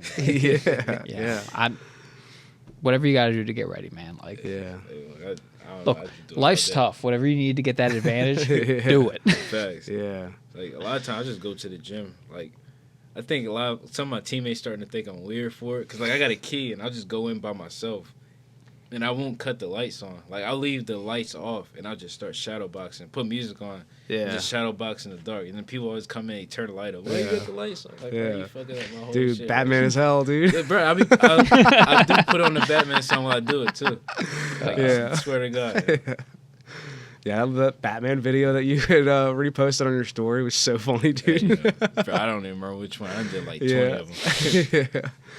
Yeah, it was like one of those like little cartoon sketches where it was like just like kind of poking fun at like the Batman interrogation scenes. Yeah, it's funny. Yeah, that's my guy. I love Batman. Yeah, that's cool.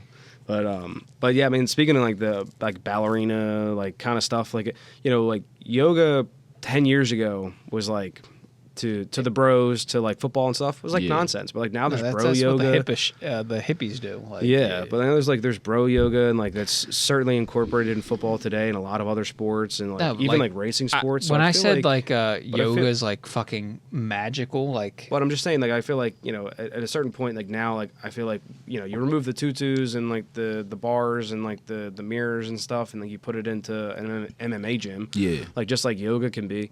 I feel like some of that like that ballerina stuff like probably will translate because like it takes something like the NFL with like billions of dollars to put the research through and say like, well, look, like this actually works. So like ditch the tutu and just give it a try. Yeah.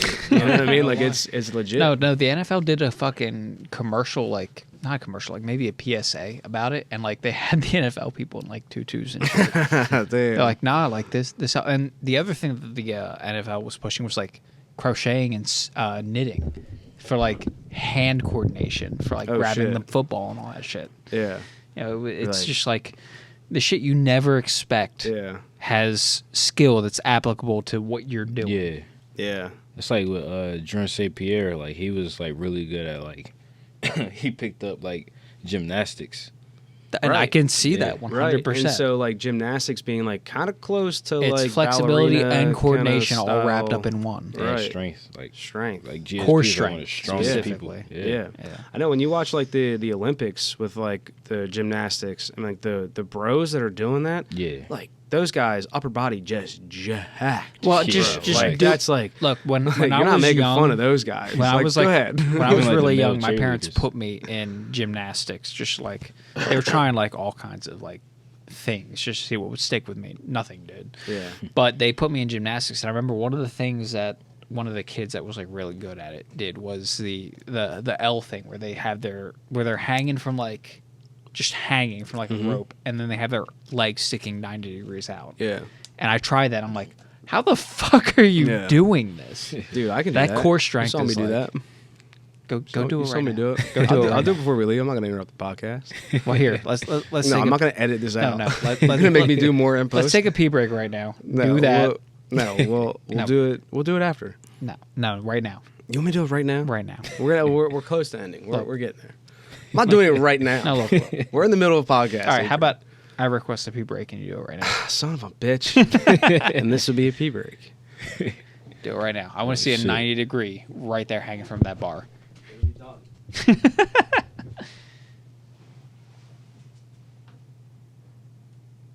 Oh, goddamn. Oh, shit. I can't do that shit. I don't think I can do that. All right. All right. Yes, sir. All right. Go let your fucking dogs out of the piss. Yeah. So back from the pee break. Yeah. So I also wanted to, I guess like what it feels like to get punched in the face. That's like kind of a funny thing to ask, but like to be honest, I've never been into like an actual fist fight. Yeah, like I think I've been like. No, I mean you and me wrestled a little bit. I've been touched. You know what I mean? Like you and me wrestled a little bit in childhood. Yeah, I remember one time you and me were wrestling boxing in the gym. You know, like locker rooms and shit. No, there was one time that you and me were wrestling in your basement, and the only thing I remember out of it was like, your shampoo smells good. What? You and me were wrestling in the basement. Like you were trying to grab me, and you're just like, dude, your shampoo smells good. I'm like, oh, thanks, and we just fucking kept going. Bro, I done actually had a moment like that with my teammate, Paul. We call him Soul Glow. Soul Glow, yes. He got like really bro, good roll bounce. Yeah. Is that roll bounce? No, that's from what's that? Coming to America. Oh, that's Soul Glow. Yeah, because like he'll be in the shower. Well, he got like really good hair. But like he'll be in the shower, he'll take out all the hot water because he'll be in there shampooing and conditioning. So we call him Soul Glow. But I remember one time we were doing wall work and he had like his head was like underneath my chin. And I was like, yo, bro, I don't know what shampoo you're using, but that shit smells good. We'll talk later. Yeah, I'm gonna say, yeah. Yeah, when you're just like fucking around with a friend, in your case, sparring, it's like the weirdest interactions happen. Yeah. Bro, that shit happens to me in my fights. Like, oh, damn, I got to ask him what kind of shampoo he's using after the match. Like, I'm like 2 fights ago, I remember I was, the dude had me against the cage. Like, he had my back, like around my waist, and I just had my head against the cage. And, like, there's always people around the cage that sit there, right? Yeah. Mm-hmm. And I remember, it's like, I think it was, like, people from the commission.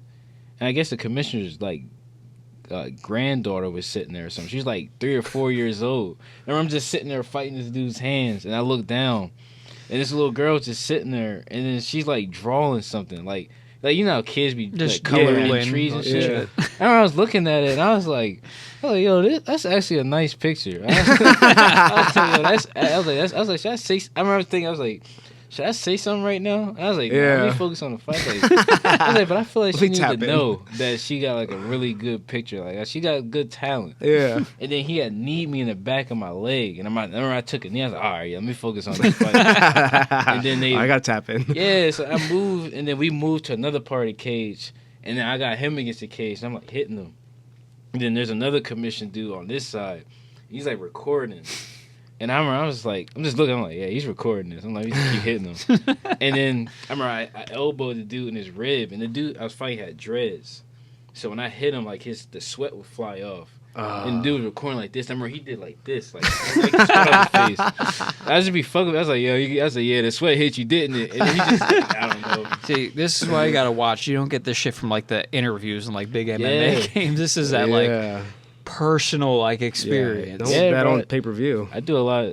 I be having hella moments like that in my fights. Like, I think one fight, I was fighting a dude and I had sprawled a takedown, and like Isaac be like fucking with me about it all the time. Like I sprawled a takedown, and so now like I'm like he's literally like on his knees like this, and I'm on his back, and it was like the end of the round too. And I remember it was some issue with the tickets with me and the promoter. Like I had to end up spending like $700 on tickets last minute for like 5 people, and I was pissed about it. And I don't know why that shit came up to me in the fight. I remember I just like did this. I just started doing this in the crowd, looking for my girl. And I seen her, I was like, oh shit. And then like the round ended, so I stood up and I like blew her a kiss. Yeah. And like, bro, Isaac will not let me live that shit down.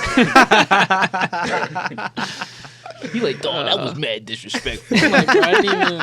It wasn't about the respect. You know, I saw my girl. It's like that's what I'm saying. I was looking for her. Like, she paid like $700 for tickets. She better be in the front row. Yeah, $700 does sound steep. Bro, that's crazy. Fucking crazy. I was pissed. Yeah, I was pissed. Yo. Yeah. Now that was all together, or that was like it was 5 people because they said they ran out of general admission seats or some shit. Okay. But I had took the fight on like 3 days' notice. I'm just assuming like it's like, yo, fight, I'm taking care. I'm helping you out. You take care of me. Yeah. Like, come on. That's what I'm saying. Yeah, let my people sit. Yeah, he made me pay $100 something for each seat. I'm like, yo, are you serious? Damn. That's crazy. I had never. I guess I gotta make their peace. Yeah, I guess that was some bullshit. I was pissed. I'm on your side for this. And then I looked for her, and then she wasn't even sitting in the front row. It was like 4 seats back. That's like, fucked. yo, that's crazy. That's fucked. Yeah. I was like, I ain't fighting for them again.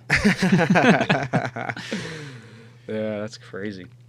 Dude, so what's the also if you open back up the Safari real quick, you have was the go to the Mayhem on the map, one of the tabs.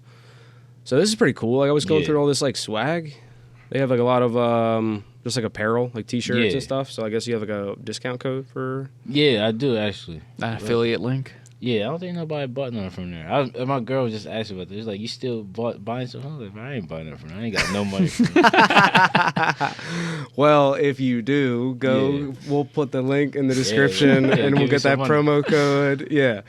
So I wanted to make sure I shouted that out for sure. No, they got some good shirts though. Yeah, like that black shirt. I got that one where the dude like the weird pose he doing against the cage. I got that Anti-Mayhem Club. Yeah, and it's another shirt I got, but.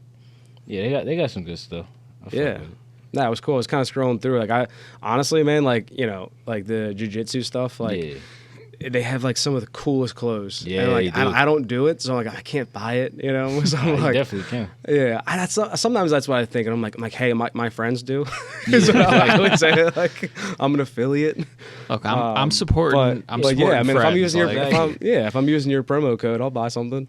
Yeah. But yeah. So I just wanted to shout that out because I was looking at this. I was like, yo, some of this shit is sick, dude. Yeah, that's why I ended up taking the position. Yeah. Shit on it. Yeah. I ain't heard from them in a while, so I ain't I know. I think Isaac's he's got this like. Is guy like doing like merch or anything? Yeah, he got a couple. Okay. Yeah, he got his say, own like jackets and stuff. Yeah. Oh, does he? Yeah, because he's got a cool little symbol. Yeah. You like. I know, like, it's early in your professional career, but you thought about getting swagged up? I'm trying to get some. I'm about to get shirts made for my next fight. I got 2 designs that coming out. That's going. I done told a few people. Okay. That, like, another person I did a podcast with, like, he knows what it is. And it's gonna be. Okay. I'm telling you, I'll tell you what it is. I mean, let us know. We'll push it. Like, it's gonna be hard. Like, trust me. Like, when I get, because I be thinking about fighting all the time. So like. When I be thinking about, like, the designs and stuff, I be coming with some good shit. I'm like, creativity. Yeah, like, well, I got y'all. Hell yeah. I can't say it on here. I don't know. Yeah, no, that's good. No, that's good. That's good. Yeah. Whatever you got to do, you know, let us know. I'll buy one. Yeah, sir. I got you. I'll tell you as soon as we end this, but I don't want nobody stealing it. Yeah, no, for sure. For sure. I understand completely. That's cool. I'm just glad that, like, you know, your head's there too, because that's the thing. I think that's like, it's huge, you know. And like anybody who like. There's going to be so many people that are going to want to support you, you know, and so like a little bit like something like that goes a long way, you know, a couple little bucks just helps, you know, especially making that bridge, like we were talking about, like you going from like working a job to like doing this full time, you know, man, like that would be huge. So if we can support in any way, we'd love to. Nah, man, I appreciate that. Looking forward to it. Yes, sir. Like I said, I'm gonna start getting on that now. Actually, yeah, good shit, man. Look, man, just sit in front of a computer, get yourself a little drunk. Yeah, that's Adrian's perspective.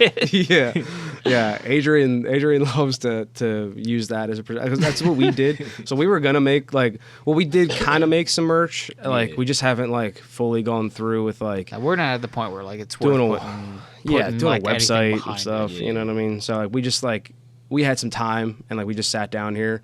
And what had happened was like by the time we had got done, it was like an hour. It was like 2 hours, and like we just kind of kept drinking, and like Adrian just went nuts. But like Adrian was making this like spaceship van, and like dude, it's like it's crazy. It's really it's funny and like ridiculous. But he was like, bro, like I'm so creative. Like, Trust the process. We're just drunk, man. Like we gotta stop. Said you come up with on mushrooms or something. Yeah. Adrian just loves space and anything transportation, automotive, cars, trains, planes, automobiles. See it on the poster there. Yeah. We kind of like figured it all out. But yeah. No, it's fucking wintertime. It's salty out there, and I still drove my Buick out here. No shit. Yeah, all things cars. Yeah, it's Adrian's Buick you parked in front of. That's a nice car. yeah, 62. I ain't scared of weather. Yeah, or salt. Yeah, or salt of all things. I already washed it once this year after driving it in the salt. I'm like, look, anytime below above like 32 degrees, I'll run to the fucking car wash and like wash all the salt off. It'll be fine. Yeah, I got it painted just so it could live outside and not rust. Yeah, but yeah, man, this is. Speaking of which, like, you know, you're going pro now. Mm-hmm. Your car ain't gonna cut it. You got to find something. Yeah, cool. I do. I guess. I mean, look, I love Honda. The Honda Insight. I can't fault you for buying it. It's a good car. Yeah, but you got to get something. I do gotta get something. I'm gonna get something soon. Yeah. Don't listen to Adrian. He's actually wrong. You have to stay focused on fighting, and you need something reliable like a Honda Insight that's going to get you to and from the gym. Yeah, he's wrong. I don't spend that much on gas. That shit is really good on gas. I can like $20 to fill it up. Yeah. Adrian is a terrible influence. He influences all of his friends, including myself, to buy cars. Like, hey, I found this 61 Ford Galaxy for like $850 clean title. It's got a little bit of rust. The engine's in pieces, but you know, you and me could put it. See how he talks about cars? See how he's just like this. This is a good one. It's a part. It's in pieces. Don't you want that? It's like, no, man. You definitely could. No, dude. Maybe not No, right I now, have but like one after car, the wedding. I got one car. It's in pieces. You want a 50s car anyway. A 50s truck. Maybe. I mean, look, I'm in your boat. I mean, if I had the money, like, why not? You know, I get that $1 million check, that $1 million fight. Hey man, I'll buy something fun. That one reel went viral. We're on this path to success. Yeah, we'll see. Oh, why couldn't it have been like YouTube? Why did it have to Yeah. be Facebook? I know. Hey, you take the wins when you can get them. That's what it's all about, you know. Yeah. So. Yeah, I've been posting like YouTube shorts. Oh, dude, everything we Yeah, can. Well, so- no, Keith tried TikTok, and within 10 minutes, his fucking Facebook got hacked. So Yeah, I'm kind of bummed about that, to be honest. That'd be sick. Yeah, I had a lot of like cool memories on Facebook. They were just like gone. You know, and it wasn't like the people were like, why didn't you just like respond to like Facebook and say like, hey, they sold like. So what happened when the course of 15 minutes, I got all these emails that said that like I was logged in from an unknown location and computer, and that my trusted devices were reset, and that my passwords were changed in 15 minutes. Dang. And so, like, I mean, I don't check my phone like well, that. I mean, you were at work. Yeah, so I looked at my phone, and I'm like, what the heck is all this? I go to, like, go into my Facebook, and I'm logged out, and I can't log in. And then to reset your password or try to do anything like that, like, as far as, like, recovering your account, they're like, well, you need to be on a trusted device, which is, like, my phone or my computer. And they're already reset. All that's gone. Like, dude, it was a professional job. Yeah, It's crazy. Yeah, there's a 15-minute window to respond, and you were at work that day. Yeah, and so, dude, I had like 400 friends. Like, dude, it wasn't like it was like I have like a 10,000 followers. It was like some account that like needed to be taken. It was like somebody just did it for fun, and I just lost all my cool pictures. Like, it's fucked up. I remember somebody hacked my Domino's account. I was sick. You would be surprised at the amount of damage they could do. Your Like, Domino's? Yeah, bro. I had this was before I started fighting. Like I was eating pizza that much. So like, I had I feel. Yeah, I had a free pizza. I had got so much I had a free pizza, right? And I was saving it for like a special occasion. And they hacked my Domino's, and I had my card on file, and they spent $30 on the Domino's order in New York. Then I guess they bought their friend somewhere in PA for like $63 and off my card. Damn. So that's like $90 right there. Yeah. And I'm like, cool, I can get that money back. But they stole my free pizza, bro. I was sick. Damn. I was like, I earned that. That's what I'm saying. Like, God. You have to spend like $60 to get a free pizza, and they stole it. I was pissed. Damn. I never got that back. Look, I can forgive taking my card and like spending some money. I can't forgive taking my free pizza. Yeah. I was ready to fight. I know, and like they're using your car. The very least they could have done was just leave you the free pizza. But they buying other people pizza. Right. Yeah. I'm like, yo. I feel like if I were ever to have done that, like when people like steal people's credit cards, they have all their information. It's like, and they buy them a bunch of stuff. Like I would send them something. Yeah. You know what I mean? Like, because you probably have their address. That's like, what, just like, look, my bad. I had to do this. Like, I'm in a worse spot than you. Fuck, but here, like, I bought you also a Prada bag. There you go. You're a better man than me. Your card is empty. Yeah. I lost my credit card one day, and somebody had picked that. Say had found it. I remember I was looking for it for like a week, and then somebody had found it, and then they had. I remember because I seen that they had found it because I seen like my transactions. They went to like 3 liquor stores, went to buy groceries, and then they threw like a telly at a fucking motel somewhere, bro. They threw a whole party. Oh no! I was pissed, like, yo. It's almost like one thing if I see them buying like groceries, it's like, all right, I fucking get it.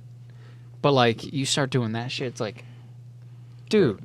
And I knew where the motel was, and I'm like, bro, that motel where the motel was at, it's definitely a crackhead, yo. Yeah, I was pissed. Yeah, which means you're gonna be outnumbered. Yeah, I called, bro. I had called the cops. I'm like, hello, can y'all do something about this? I'm like, I know exactly what they at right now. Like, well, we can't do it. I'm like, like, what you mean? Yeah, I can't do it? like the cops and the entire Gentleman's BBJ gym, like, still you probably outnumbered. There's gonna be a lot of crackheads there. It's gonna be crazy. I'm sure the gym could take it, but like. Now you're opening yourself up to like lawsuits and shit. I'm not fighting crackhead. Nah. Yeah, they bite you one time. Yeah, I mean, they'll fight you all day long for 15 cents. Like, bro, they'll fight you all day long for 15 cents, and they'll have God knows what in that bite. Yeah, that's like what they're I'm gonna. saying. Yeah, I'm not taking that. Yeah, I mean, talk about stamina. You know what I mean? Like, crack is crazy motivation. Yeah, bro. there's like tons of Instagram pages that are like, what was it but like just like crackhead strength, you know, where people are like they like just see crackheads doing like crackheads got a refrigerator long while riding jump. a fucking bicycle. Yeah, It's like, yeah. bro. Yeah, I mean, like having like a refrigerator over your shoulder. That's just wild, like that's bro. crazy. I saw this one where this guy did like a long jump, and like, bro, I mean, it must have been like 15 feet of like of a long jump, and it was like, yeah, same thing with the guy who jumped over the courthouse. Oh stand, yeah, you know? It's like you could have been somewhere. That's what I'm saying. Like, but crack got you first. Bro, they need to do a study on that crack motivation. Now, what was I know that? it could What was be that one actually thing? It was, methamphetamines could be used to our advantage. We want an Olympics. We want an Olympics where there's no regulations. We want to see the absolute max the human body can have do. you heard about that? No, I've heard about that. Yeah, Oh, so dude. it's the enhanced games. So they're hoping to like do something this year. They're Yeah. doing this in But international there's- waters outside of like Yeah. all the countries in the middle, like the Atlantic Ocean, but like steroids, Yeah. cocaine, methamphetamines, Bro, like I'm whatever you need. Yeah, if you're watching not this. taking something, then like you're at a disadvantage. That's pretty much like they're basically like, what can science do Yeah. to the human body to make it perform at its highest peak level? Why would I not watch that? Yeah, right. And that's what I'm saying. It's like, look, I get It's why like- it's wrong, but like I'm kind of curious. That's Yeah. what I'm saying. Well, you know, if you think about it, like here's another big one is that like when they made steroids illegal, Yeah. you know, like that stifled the development of steroids. You know, they could have just let it go, but like, Could we make but safe instead, steroids? yeah, like exactly, and like you know, and like by now, like maybe there may have been like enough research to say like, well, look, like you know, we've been doing it wrong. Yeah. Like we figured out there's like we took strains from what steroids were doing, and like now we've enhanced it so that like you know, it's like a totally different. You It's know, all the molecular, positives with none of the negatives. or right? You know, whatever. who knows? You know, and exactly, and like, and just kind of figuring Those out damn ethics getting in the way. exactly the innovation could be there. You That's know? why philosophy is a whole fucking like degree in Yeah. and of itself. It gets like real gray, Yeah. real fast. Well, that's why when Cuba was big, you know, like that's like what's his name? So Yo Romero. Yeah, Yeah, I was missing yes, out yes, yeah. So Yoel Romero was like, I mean, he's like a freak of nature. It's like it's crazy, and like for that guy to be almost 50 and like being a competitive fighter in Bellator now, like going from UFC, fighting his entire career in UFC, and then still being competitive, nearly 50 years old. Like knock he was somebody out. born during the time of like Cuba being like crazy. And that's when Cuba was like pumping out very competitive Olympic athletes, and they were like, "What the fuck is Cuba doing out there?" Because nobody at the time, like nobody was like drug testing like how they are now, and so like what they were doing then, they may have been doing to babies very early, like Yoel Jesus Romero. Christ, yeah. So like Yoel Romero got like some kind of like MRI scan of his head, and Yeah. apparently like his skull and like his eye sockets, everything is just like thicker than any skull that like a doctor has ever seen. Yeah, there's a lot of like studies we haven't done just because ethically it's like really fucked up to do. Yeah, like there's like I heard that story from Joe Rogan, and he was talking about it. Yeah, and he was saying that so like Dana White told him the story, and so like Dana White gets a call from this doctor, and he's like, hey, like where did you get this guy? And he's like, he's great, isn't he? He's like, no, you don't understand. He's an where did anomaly. you get this guy? This is like yeah, this is like a genetic. Like he's a freak. Like bro, this is insane. Dude, when it comes to like high level athletics and eugenics, like that's a complicated, really fucked up topic. yeah, Facts. yeah, it's crazy. Because like, you know, we look at dogs. We don't give a fuck. We're like, oh, we need Well- them to smell better. Breed the bloodhound. yeah, But you try to apply that to people, it's like, no. yeah. And obviously there's a reason for that. It's wrong. you're Like playing- by all you're playing measures God. of ethics, we're playing God. Yeah. yeah. But like, how far could we go? Yeah, exactly. Yeah, and like China's been on that with like the CRISPR babies. Have you seen that? Oh Nah, yeah, I've no. heard about Even that. China said that was legal, and that Yeah. scientist got in trouble because he broke the laws in China. Well, so this is what happened. So like technically speaking, like that one got a little sketchy because It is completely fucking. so sketchy. pretty much what they did was that they had Well, do you know what CRISPR is? Nah. it's Okay. gene editing. It's gene editing. Like So- your very DNA, they can edit it to make you better. or to like So, make you know, you you're not like- susceptible you're to like born- disease Yeah, you're born with like a DNA you can't change, and like they can change it in the womb. before you develop. Yeah. So crazy. yeah. So yeah, So this Chinese doctor basically made a designer baby, and that was against the laws, even in China. Which well, no, it wasn't that. What happened was is that they had cured HIV, Yeah. and then that guy went to jail because they were like, "No, you fucked up," and they're like, "Oh, we didn't mean to do that." And then they're like, they're curing all kinds of cancers and stuff, and then like China was like, "Oh no, that guy's going to jail," and they covered it all up. And so it's like, oh, well, that research didn't go nowhere, right? Like they have that. Yeah. That's crazy shit. it gets really fucking weird with ethics because like you are literally playing God. Yeah, I was about to say. And like Yeah. there was a whole movie about it called Gattaca. I never heard of it. Watch never it. heard of that I'm either. gonna No, watch watch I'm it. gonna watch that. Gattaca. Yeah, because when it comes to DNA, like there's certain, I don't want to call them proteins, but I think that enzymes maybe. I forget what it is. That sounds like right. That every, sounds scientific. Every That sounds good. pair of like DNA is a double helix structure, so there's two parts, and you need like certain, maybe it's proteins or amino Probably. acids Yeah. to mesh are all together. good science and words. Yeah, I was about to say. and This is all then- good science. and it's like GATC, and like that combination makes literally every organic being you see in the world, from fruit flies to you. Yeah.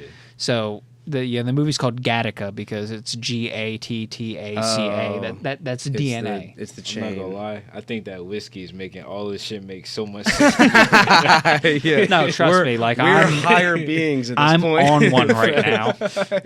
But like the whole premise of that movie is like we've come to the point in society where like having babies the traditional way, having sex, is outdated. Like all babies are selected to not have problems and blah blah blah blah blah because they're using like genetic editing. And the main protagonist of the movie was conceived the normal way, and he's got like a fucking heart murmur, and they did a DNA test on him at birth, and like he's not going to live past like 30 because he's got a heart defect in his genetics. But he goes through this whole process of faking his identity, where he spoiler alert.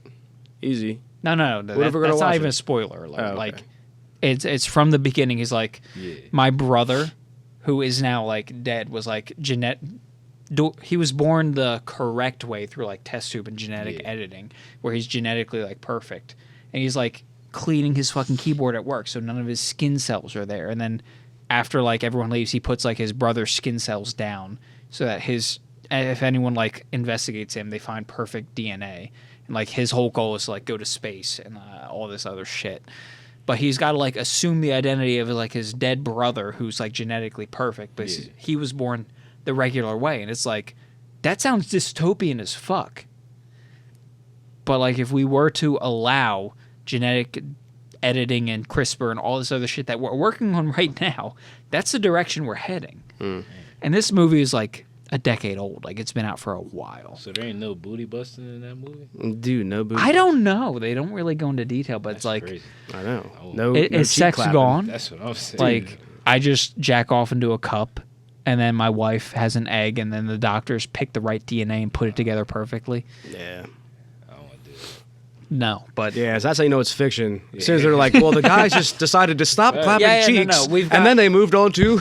It's no, like, on, nah, bro, on one that shit didn't happen. on one spectrum we've got Gattaca, on the other Yeah. we've got Idiocracy. Yeah, it's like this movie goes into the Have you classification seen that movie? of fiction. Idiotic? Idiocracy. I've never seen it. Watch that, and then you're going to be thought scared that about was the just a word. future.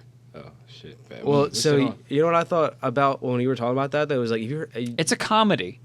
What's it on, like Netflix? I don't know. No, it's like a legit movie, so I think it's gonna be on like Prime or something. But you ever you heard of Gundams? Like like Gundams, like there was like an anime, like Gundam Seed.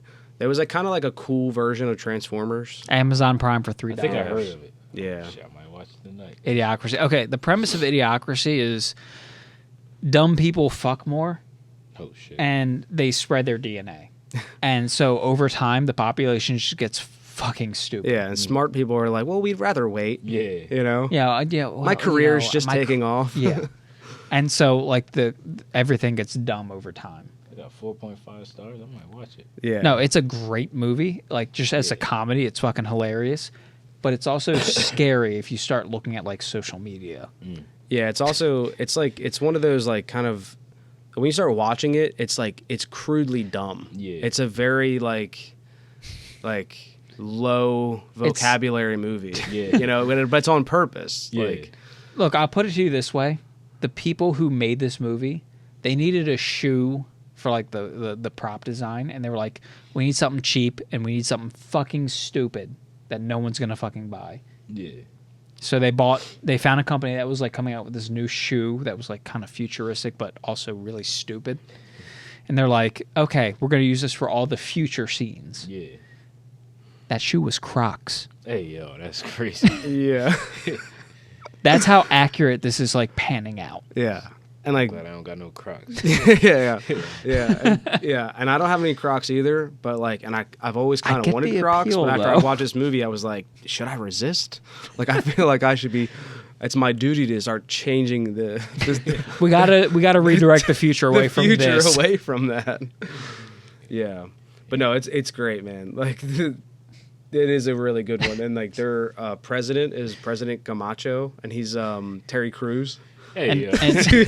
and he's a professional wrestler, Professional like wrestler. WWE wrestler. Yeah, dude, it's so good. All their crops are dying because Brondo, which is like Mountain Dew. Gatorade, basically, bought out water as their competitor, and they're like, all the Yeah, plants I are got- dying because they're fucking watering them with Gatorade. I And gotta they're like, watch that Dude, shit. it's ridiculous. the It's crops are dying ridiculous. because they don't have water. But like, but Brondo's got electrolytes. It's got what plants crave. And he's Plants like, crave. what even are electrolytes? And then, well, they're what plants crave. Hey, yo. Yeah, it's ridiculous. It's a ridiculous. It's one. ridiculous, but Yeah. like, it's kind of trending that way in real Yeah. life, and it's kind of scary. I'm about to watch that shit tonight. Watch it. I know, Definitely man. We watch actually it. we hit you with like 4 movies to watch. So my Idiocracy, bad. Gattaca. We were like, we're coming off as like crazy movie buffs, but I'm I promise, like, people tell me to watch a movie, and I'm like, I've never heard of that. yeah. But Gattaca, Gattaca is where we go if we follow like genetic editing too far, Yeah. and Idiocracy is what happens if we just let the status quo go too far. Like, yeah, we need to find a middle ground. Yeah, I remember the other movie. oh, it was Foxcatcher. Oh, Foxcatcher, yeah, yes. and then Iron Claw. Yeah, oh, yeah. Yeah. You got Good homework ones. now. Yeah. Yeah, I know, man. I didn't mean to hit you with those homework, but if you're Nah, chilling, my homie had told me about, I think he told me about both the first two. These two I never heard of. yeah, those two are these two are out there. If you want to be scared about the future, watch both of those. Yeah. Well, I feel like on that note, this is probably a good spot to end. We coming up on 3 hours, so bet. this Yeah, was let's see. sick, man. This is honestly was so cool meeting you and just being able to like kind of talk through like the crazy career path that you've chosen, and we're super excited. Also, just to kind of watch your professional career this year play out. So And I got to say, like, I love getting these unique perspectives on like worlds that I won't ever personally be a part of. Yeah. Like, maybe I can change that, but odds are I'm already 30. I don't think I can hop into MMA too easily Nah. from this point.